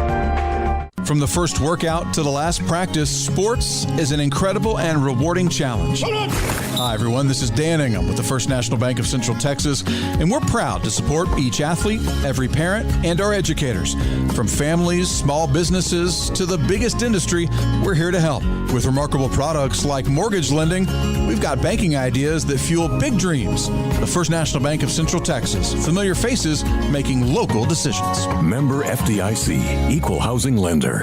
Boozers is the wedding ring store and more. If you're ready to get engaged or already married and want to upgrade your wife's ring for a special anniversary, Boozers is the place to go. With the largest selection of premier quality diamond engagement rings and wedding rings in Central Texas. They have 7 cases with over 300 styles of rings from top designers like Natalie Kay. Choose from yellow, white, or rose gold, plus beautiful top quality loose diamonds. With an in-house jewelry, they can also custom make anything you want. Bring in a picture or drawing and let Boozers create your one-of-a-kind pendant or ring. They can even use some of your old gold and diamond jewelry to create something new. At Boozers, you'll find a great selection of quality timepieces, and Boozers is the place for expert watch maintenance and repairs, too. They specialize in expert Rolex watch repair for fine jewelry, watches, custom work, and more. Go to Boozers on Valley Mills and Lake Air Drive in Waco. Boozers, the wedding ring store and more. With more than 160,000 alumni worldwide and counting, the Baylor family is growing. And through the university's expanded Baylor alumni program, the family is growing closer. With hundreds of local volunteers planning events in cities and towns around the country, you can gather with fellow Bears no matter where you are. So, get connected, get something started, get involved, and make plans to get together with Baylor alumni. Visit us at baylor.edu/alumni. Southwest Sports Medicine and Orthopedics, the team physician of Baylor Athletics. Our doctors specialize in the diagnosis and treatment of any and all sports-related injuries. Celebrating over a decade of service in Central Texas, our doctors are equipped to handle a wide range of issues, whether it's your foot or ankle, orthopedic spine care, your hand or wrist, knee and shoulder pain, or if you're in need of our arthritis or total joint clinic. Come see us at the new Baylor Scott and White Ted and Sue Getterman Sports and Orthopedic Center. Trusted doctors at Baylor Trust, Southwest Sports Medicine and Orthopedics. Our goal is to get you back in the game. Welcome back to SicEm365 Radio. It's time for our weekly segment with John McClain of the Houston Chronicle, brought to you by Pioneer Steel and Pipe, where customer service is their main focus, and Best in Metal, Steel, and Pipe for large or small projects, with 2 locations in Waco and Bryan. Family owned and operated since 1943. Thanks to Glenn Lott at Rhoades Country Store and Barbecue, our newest sponsor of SicEm365 Radio. They are the new chat room sponsor. Willis Law Firm was our sponsor from day one. They'll be back sometime during the start of the football season. David Willis, Parker Willis, and that great group. Welcome to Rhoades Country Store and Barbecue and our great friend Glenn Lott, who's been so loyal to us over the years. We're now joined to John McClain, speaking of which, Houston Chronicle, Pro Football Hall of Fame writer, and much more. John, there's a lot to get to. First of all, that we saw the story about Therese Paylor. You're a Hall of Fame voter. He is as well, at the tender age of 37. Yeah, I believe that Therese Paylor died in his sleep.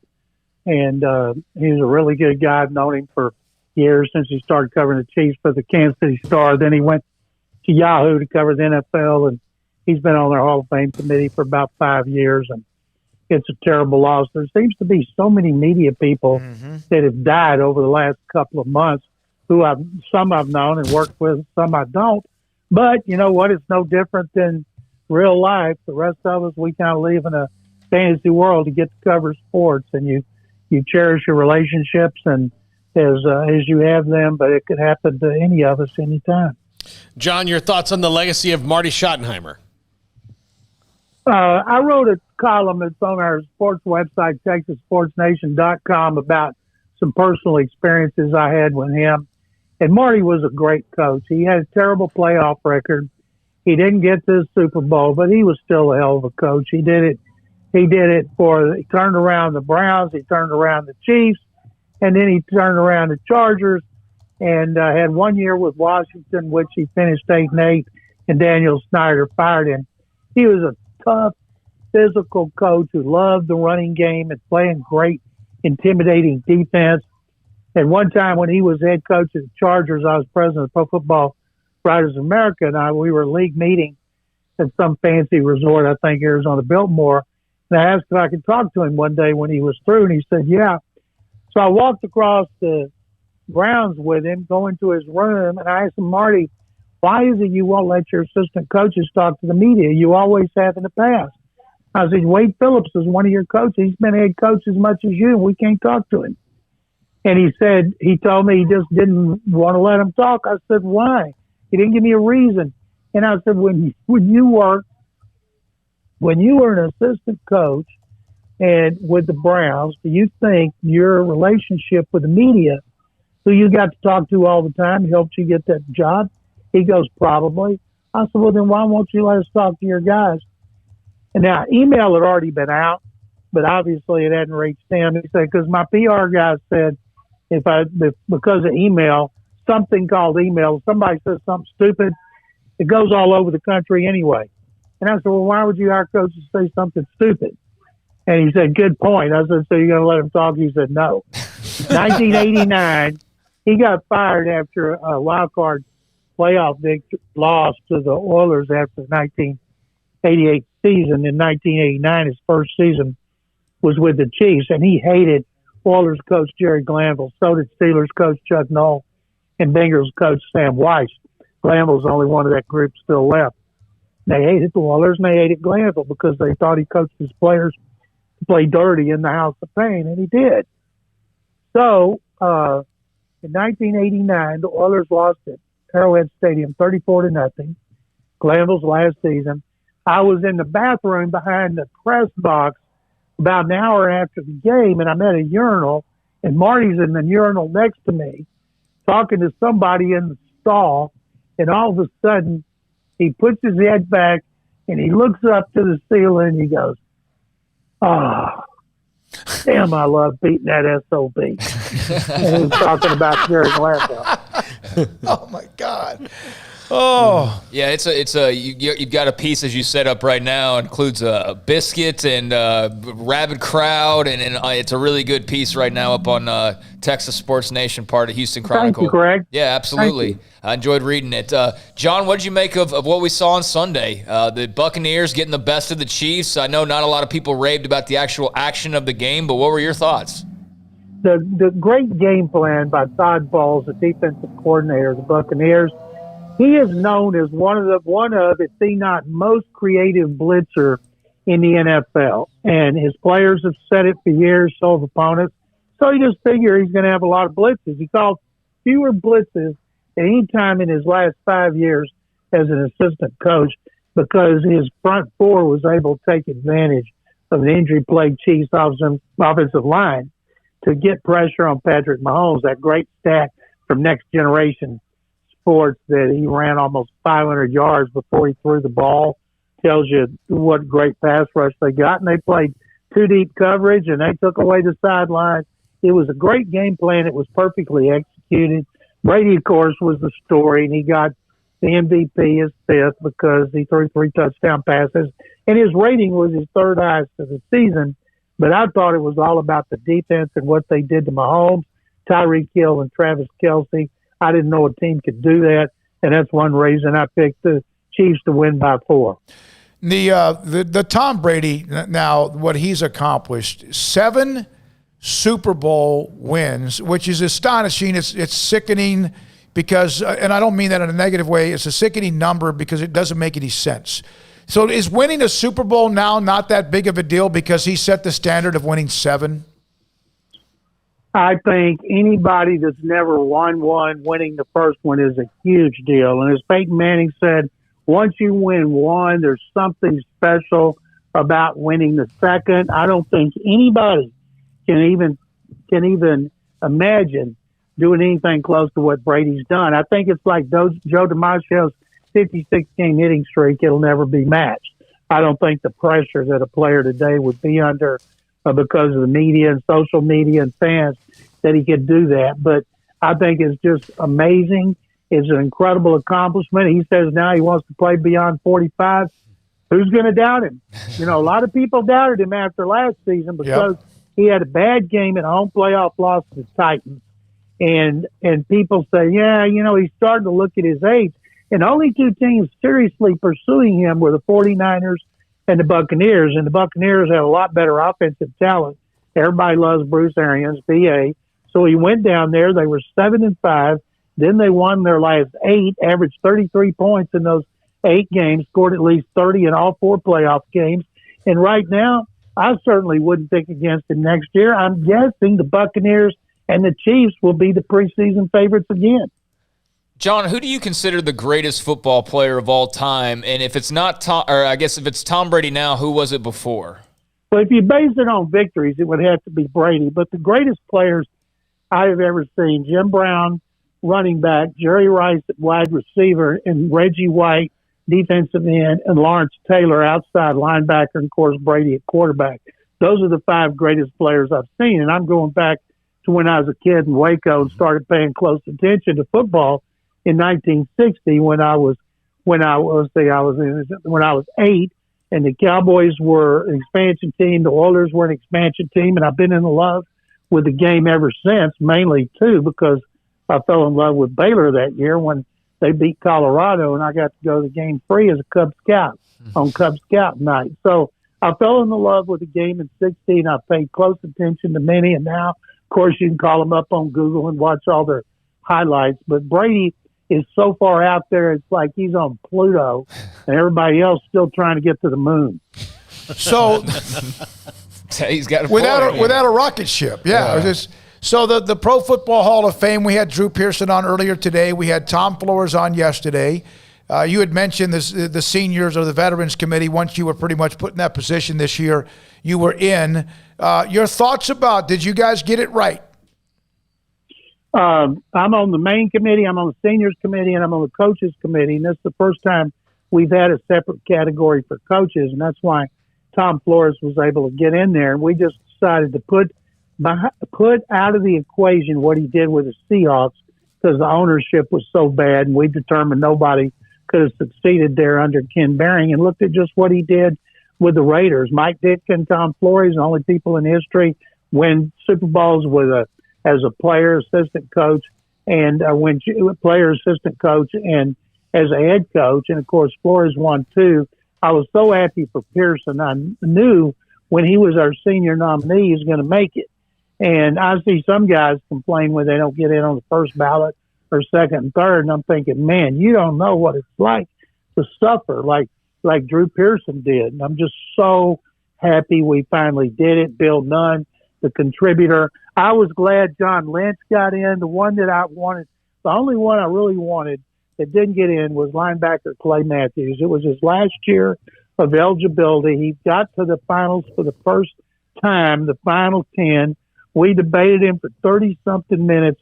Now he goes into the seniors pool, and there's just so many in the senior pool. And a couple of them, the one that I think former Cowboy that's the most deserving of the senior pool is Chuck Howley, their great outside linebacker. Tom Landry talked to me about that a few years before his death. But now Clay Matthews, it may be years before he makes it, or he may never make it, just like Chuck Howley has had to wait for decades. Well, if you ask, we had Randy White on the show last Wednesday, and was the first person he mentioned as he's a 5-time All-Pro, first-team All-Pro, 5 times. Yeah, won an MVP on a losing team. Yeah.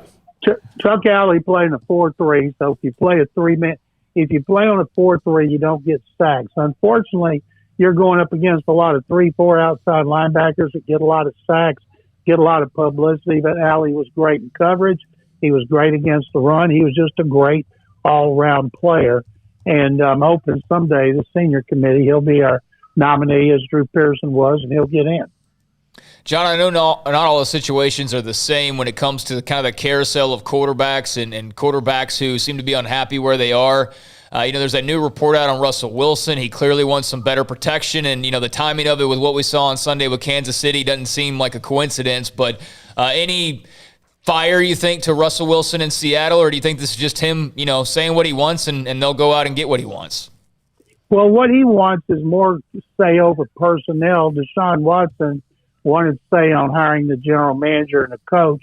So Watson, he was informed about the coach, and so he's mad and he wants to be traded, and he's threatening to sit out, which means he'll have to retire because the Texans are holding all the cards if they don't trade him. And now Russell Wilson wants input into personnel, and players are a lot more powerful than they are. One of the things the NFL wants to avoid is having a situation like the NBA where a couple of agents like LeBron's Rich Paul gets some of the big players and has a way to get them all together so they can win championships. That's not what the NFL wants. The baseball is controlled by the union, the players. The NBA is controlled by the players, and the NFL is controlled by the owners, and that's the way they want to keep it. But times are changing. The more players make, the more influence and power they get. Social media helps them do that. They don't need the traditional media in the traditional way players and coaches and owners used to try to get the word out. So times are changing. A lot of people that get in touch with me are mad about it, and I tell them, hey, you gotta understand times are different. If you don't, hey, you're doomed to be miserable. Yeah, there's no question about it. I was anybody that was on Tampa Bay's roster other than Brady, a player who's been in the league a long time that wins a ring. Does that put them in position of being a Hall of Fame player? You guys think of anybody? Well, not Fournette or Antonio Brown or any of those guys. So. I mean, Gronk is probably already a Hall of Famer, right? Yeah, I would think so. Gronk's going to get in the Hall of Fame, and I believe Antonio Brown will get in the Hall of Fame because in our bylaws, we cannot consider anything off the field. It's what they do on the field. And a young guy like Devin White, he hadn't been around long enough, but he's certainly talented. But other than that, no. How many guys Brady played with the Patriots are in the Hall of Fame? Very few are going. And that's why Brady, without a doubt, is the greatest quarterback of all time. He could have lost this game 100-0. That's not going to change. Is Mike Evans on a track with what he's been doing his early part of his career? The problem today with receivers, they have such gaudy numbers. Like Andre Johnson at Texans, this is his first year of eligibility. Excuse me, and I told him, it's hard. Michael Irvin had 3 Super Bowl rings, took him his 3rd year. Chris Carter. Not many receivers make it on the first ballot. Now, Randy Moss did, Calvin Johnson did, but it's rare because they all have such great stats. Took Isaac Bruce, it seems like 12 years. Now you got Reggie Wayne, Torrey Holt. And so those receivers have to do something to set themselves apart. And now Mike Evans has got a Super Bowl ring. And next year with Brady coming back, and who knows if he plays after that, Mike Evans should still be a great quarterback with great stats and maybe another Super Bowl ring or two. So I would say, yes, he has a chance, but he's a long way away. I know we could go through a list of players, John, but I am curious, what do you think of Ndamukong Suh? Like, how far away is he, you think, from Canton? No, I'm not saying Ndamukong Suh. I don't think him as a Hall of Fame player. He's a real good player, but is he a consistently great player? Right. I don't think so. Okay. This is our last segment with John McClain in the history Smokey of ever. I just, he and Levante David are probably in that same category, aren't they, John? I'm happy for both of them. Levante David's 30 years old. He's been really, really good for a long time, but he's not Derek Brooks. No, when Derek Brooks played for the Bucs, when Warren Sapp played and John Lynch, those guys dominated. Yeah. They dominated for several years over a long period of time, only won 1 Super Bowl. But I'll tell you guys a story about those 3 guys. 2003, I was covering the NFL. The Bucs had gotten good. I went over there a lot. I loved covering them. They were great interviews. Loved hanging out with Tony Dungy, which he would let me come in his office and sit down and talk. You can't ever do that anymore. And I'm not talking about because of the virus, before the virus. So after the 2003 induction, which Elvin Bethea of the Texans, Oilers, I presented him. He got it. I knew I was going to Tampa, so I bought the 3 largest T-shirts I could get. And when I got to Tampa, I asked the PR guy, Reggie Roberts, if he could get those 3 guys in a room with me. And I gave him a shirt, and I said, some days, guys, I expect to see the 3 of you in Canton. So now the triangle is complete with John Lynch. Wow. We talked about that a couple times through the years. Sapp and I talked about it last week. and then I talked with Derek Brooks, and it was just, I knew those guys were special and they were great, and I just thought these guys have a good chance someday to be in the Hall of Fame. They just won a Super Bowl, and maybe they'll win another. They didn't, but they sure played great for a long time. No question. Thank you very much, John. Appreciate Thank you, your guys. time. That's John McClain, Houston Chronicle, Pro Football Hall of Fame writer, member of the Hall of Fame. Appreciate him as well. And Ndamukong Suh, 5-time Pro Bowler, 3-time first-team All-Pro, second, so you're 5-time All-Pro, Defensive Rookie of the Year, All-Decade team. Yeah. You want a ring? At least there's a possibility, depending on if he... Sounds like there'll be a debate about him. Yeah, it sounds like he might get a couple votes. Or imagine he stepped on someone's leg. Maybe not enough. I don't know. But, yeah, I mean, to John's point, he has been rather inconsistent. He's kind of not always been wanted by the team that has him by the time his time comes up, He was on the Rams team that played in the Super Bowl, too, weren't they? Yeah. Was he on that team? Yeah. But, I was curious about him because I would say of the list of guys from that game, I mean, Mike Evans is certainly on the trajectory, but outside of that, I would think he's probably the closest. I mean, you think about, Dave, Shaq Barrett's a young player, Devin White's a young player. And Devin White's like in his second or third year, right? Exactly. So those guys are really good right now. And then he's got the offensive line is really young. They've got the Ryan Jensen and Ali Marpet, the center and the guard, both really good players. But again, they've been in the league for 3-4 years. So I get goosebumps when you start rattling off the depth chart. I really do. I like it. It's scary that's such a young team in some ways. Here's a stat that Armstrong wants me to share. First time since November of 1999, Duke is under 500. Under 500. Wow. I'll salute that as well. Sorry, Duke fans.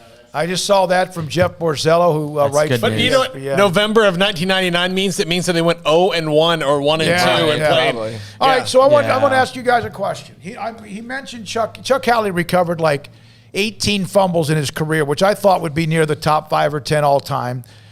Name the number one defensive player. Did you see that list? I saw it. I looked at it and I was like, well, that makes sense because of what happens with. This surprised me. So I'm sitting there thinking, okay, who has recovered more fumbles in NFL history than anybody else? So I'm thinking of a defensive player. Hey, look, I'll just give you a hint. We had him on the show last week. Yeah, we did. And then you look at the list, and of course they're quarterbacks. Warren Moon, 56 recovered fumbles. He lost 105 of them. Dave Craig, Boomer, the first defensive name on this list. Yeah, a lot of quarterbacks. Rod Woodson had 32 fumble recoveries. Jim Marshall, who ran the wrong way on one of them, had 30. Ricky Jackson had 29. Jason Taylor of the Dolphins, one of those strip sack guys, had 29. I keep looking. Kermit Alexander played for the 49ers and Rams. Tony Romo comes up next year, and he can always say, I had more fumble recoveries than Ricky Jackson. The late Kevin Green, 26. I was thinking about defense, and hell, it's like the top 20 names are quarterbacks. Yeah, you can get like 3 or 4 with a bad center in Where's a game. Roethlisberger, Paul? He fumbles a lot, right? Saw his name. Yeah, he's got 35 of them. I actually saw an article from, it's a Cowboys fan site, I believe, and there's a few of those, so I can't remember exactly which one it was. And I'm not trying to, make fun of anybody or anything, but I actually saw an article titled along the lines of Tony Romo's Hall of Fame chances, and I nearly threw my computer through a window. Well, look, they debated.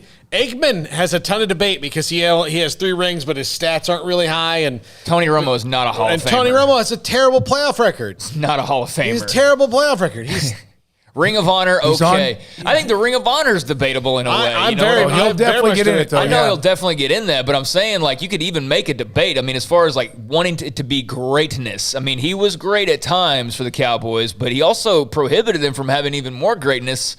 But the Hall of Fame thing, absolutely not in my mind. Get on television, become a studio analyst, a play-by-play color guy. I'm telling you, it helps. It really helps. By the way, I know we're not expected to mention Waco Custom Marketplace today. I do on Monday, Wednesday, Friday. But right now they have a Valentine's Day special. 2 pieces of 8-ounce bacon-wrapped filet. I got this from Brian today. 2 pieces of 8-ounce lobster tails and a $10 gift card to Curbside Coffee. $50 at Waco Custom Marketplace, 425 Lake Air Drive in Waco. Man, that's good little deal. That's a great deal. Steak and lobster. By the way, again, I know we got to go for Paul's Top 5. We'll come back with that next on SicEm365 Radio.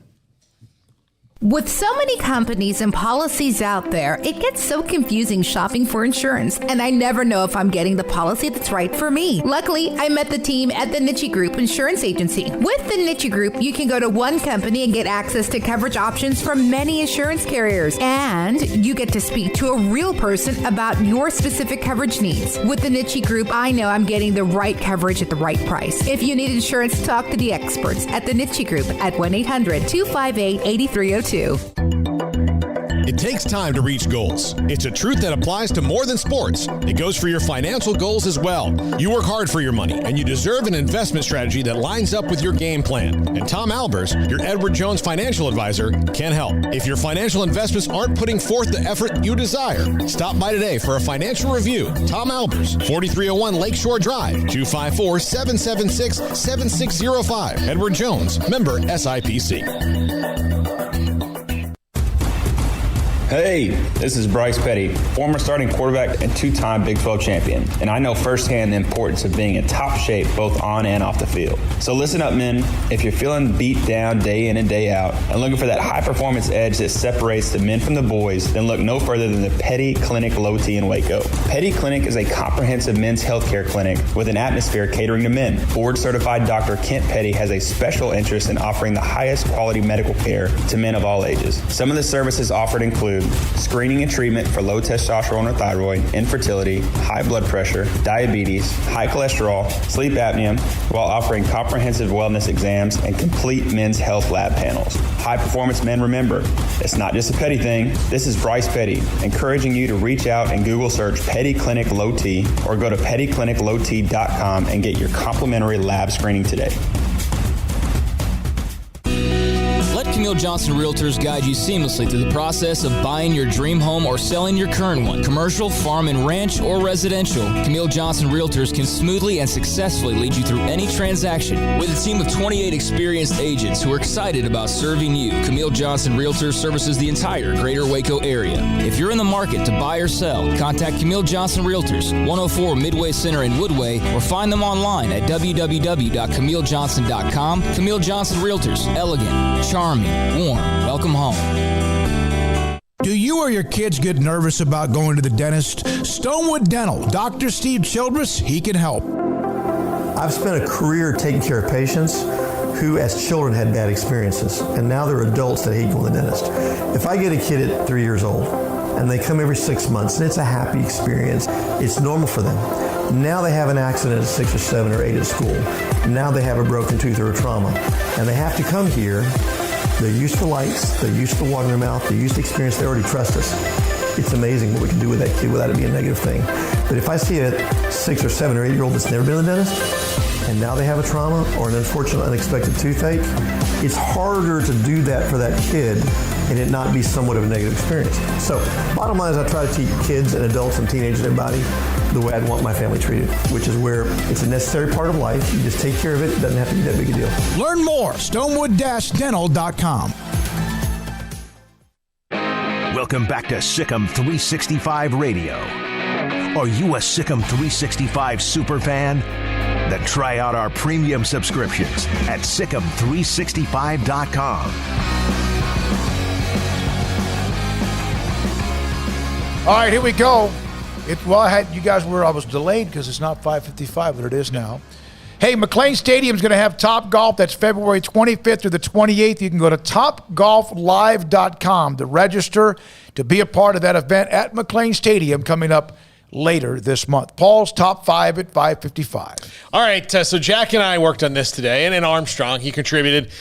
So because there's 2 things that broke today, and these are both on the list, and we'll get to them, but bad sports rule changes, recent bad sports rule changes. Number 5, which came and went in a year, was pass interference reviews. It was done to placate the masses, and then the officials decided they were not going to really do anything about it. That was 2 years ago. Yeah. Came and went. It just came and went, and because the league passed it to placate some angry fans, and then the official said, how can we make this go away? We're not going to ever overturn one. Number 4, college football targeting. God, I hate this. It's just there's no Armstrong had the great point of that there's no levels of targeting. No. There's not like an unintentional targeting. There's you target, you're out of the game. Yeah, and it's just it seems like the officials themselves aren't quite sure ever what to really call it. It slows the game down like a bomb Anytime threat. there's a collision. Oh, the Big 12, they flares. love a 15-minute, what feels like 15-minute, but is more actually like still 8 minutes long, reviews of potential targeting in like the early second quarter. I mean, they love that more than life itself. But yeah, college football targeting has got to be reeled in a little bit. And I still don't like the, if it was unintentional and then you get booted for the first half of the following game, depending on the timing of it, I don't like that rule at all. Yeah. I don't like it. There needs to be levels of it. Yeah. If you're going to call it, but there needs to be almost like you gain points if you start to become abusive with it. I think and then you eventually don't get to play for a game. I think if you're getting suspended, you need to have like done it a couple times in a short time, or it was just so egregious that it's like, hey, maybe the conference office needs to review that. I'd like to know the number. Let's say there's been 297 targeting calls. And 283 were Chris Miller 2 years ago. Yeah, and 295 of them are always on the defense. You rarely, it's such a rarity when you see the offensive player duck his helmet into collision that he gets called, okay? Right. Number 3, runners on second in extra innings. Ooh. God, this is such a give-up thing. This is an absolute beer league softball rule. Garbage. And I cannot stand that it's in Major League Baseball. It is everybody wins a ribbon type of a rule. Well, I mean, they're saying it's put in place to speed up speed it up in the other way. Whatever. Just stop. I think, I get sort of that idea, but I do not in any way, shape, or form. I would much rather watch 30 minutes extra of baseball than watch you just place someone on second base in extra innings. Okay.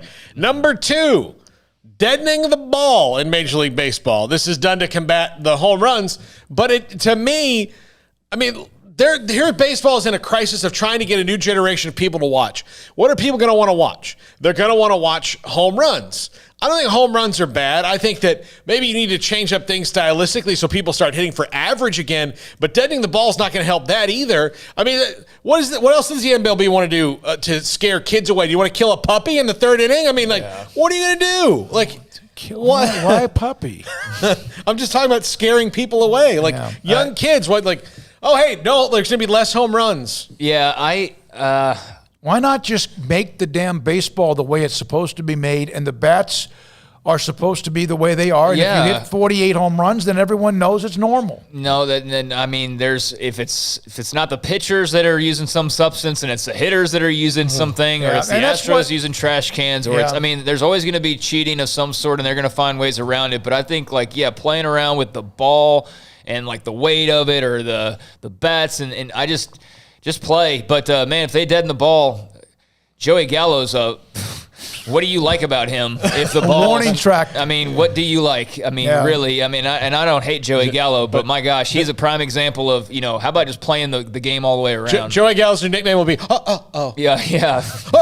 Warning track power. Yeah. All right, number 1, and this is in honor of Armstrong Sims, who is... he was hopping. He was beside himself, man. Oh, yeah.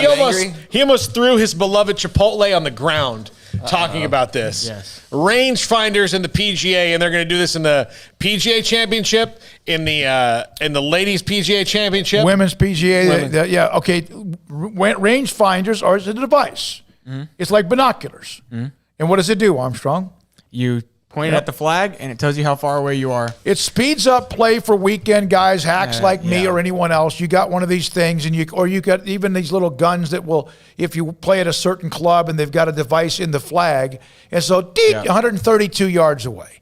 But I actually use it on occasion, but I love to be able to go, okay, where's the 100 mark? Where's the 150? And I just kind of... Part of the game, part of golf is figuring out how far away you are from the hole. Figuring out how far you need to hit it, through yardage markers, through landmarks, your yardage book, stepping things off. That's part of the game.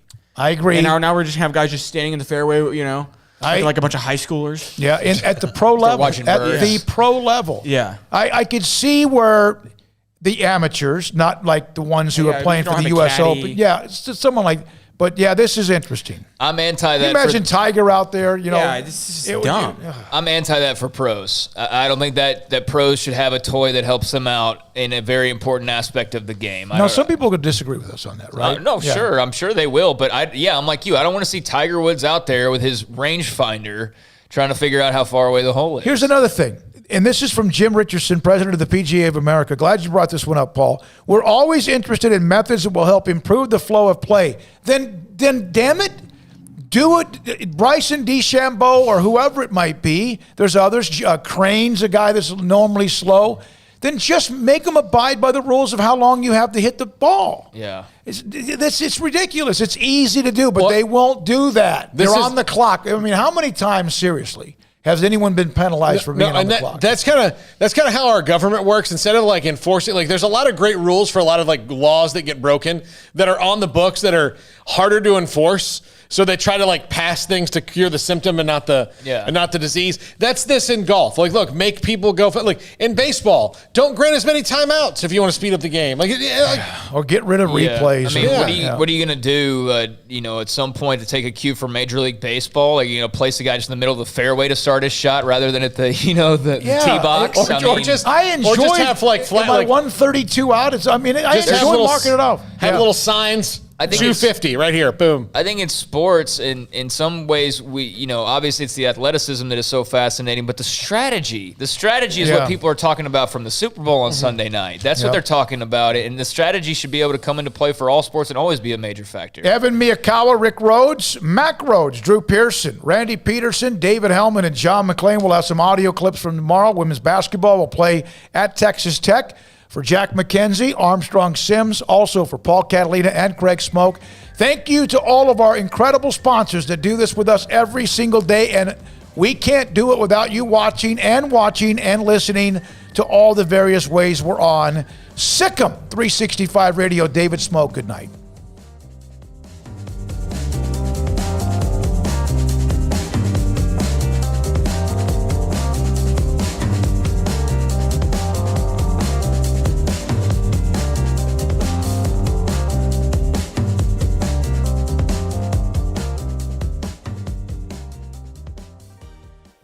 Stepping into the boots of a U.S. Army officer can add confidence and leadership skills to your son or daughter's career path. See all the things they can achieve in our boots at GoArmy.com. U.S. Army Waco Recruiting Company, 254-598-8131 or 254-776-1543.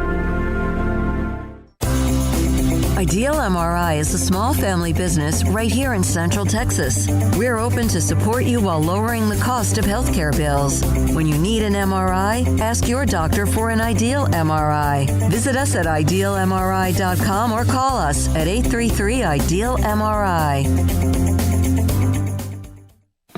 Born in Waco, Brotherwell Brewing exists to serve the Central Texas community with locally crafted beer of the highest quality. They want to bring Central Texas closer to the brewing experience so everyone can enjoy well-made beer as much as they do. For 2.5 years, they've been bringing high-quality beer to Central Texas at their location on Bridge Street in East Waco. Brotherwell Brewing believes in community and bringing people together to enjoy products made in their community. So for your game day, whether it's a tailgate or at home, stop by Brotherwell Brewing for high-quality craft beer made right here in Central Texas, 400 East Bridge Street, and check them out online at brotherwell.com. One size fits all. That may be all right for an adjustable belt or cheap sunglasses, but when it comes to your financial needs, no one wants a one-size-fits-all strategy. Ben Erlinson, your Edward Jones financial advisor, knows that his most important goals are yours. That's why he takes the time to understand your needs, knowing you. That's how Edward Jones makes sense of investing. Ben Erlinson, 100 North 6th Street in Waco, 254-759-8533. Edward Jones, member SIPC. Texas Farm Bureau Insurance has been proudly serving Texans across the state for over 60 years. Call 254-772-8090 to find an agent who will provide a free review of your auto, home, and life coverage.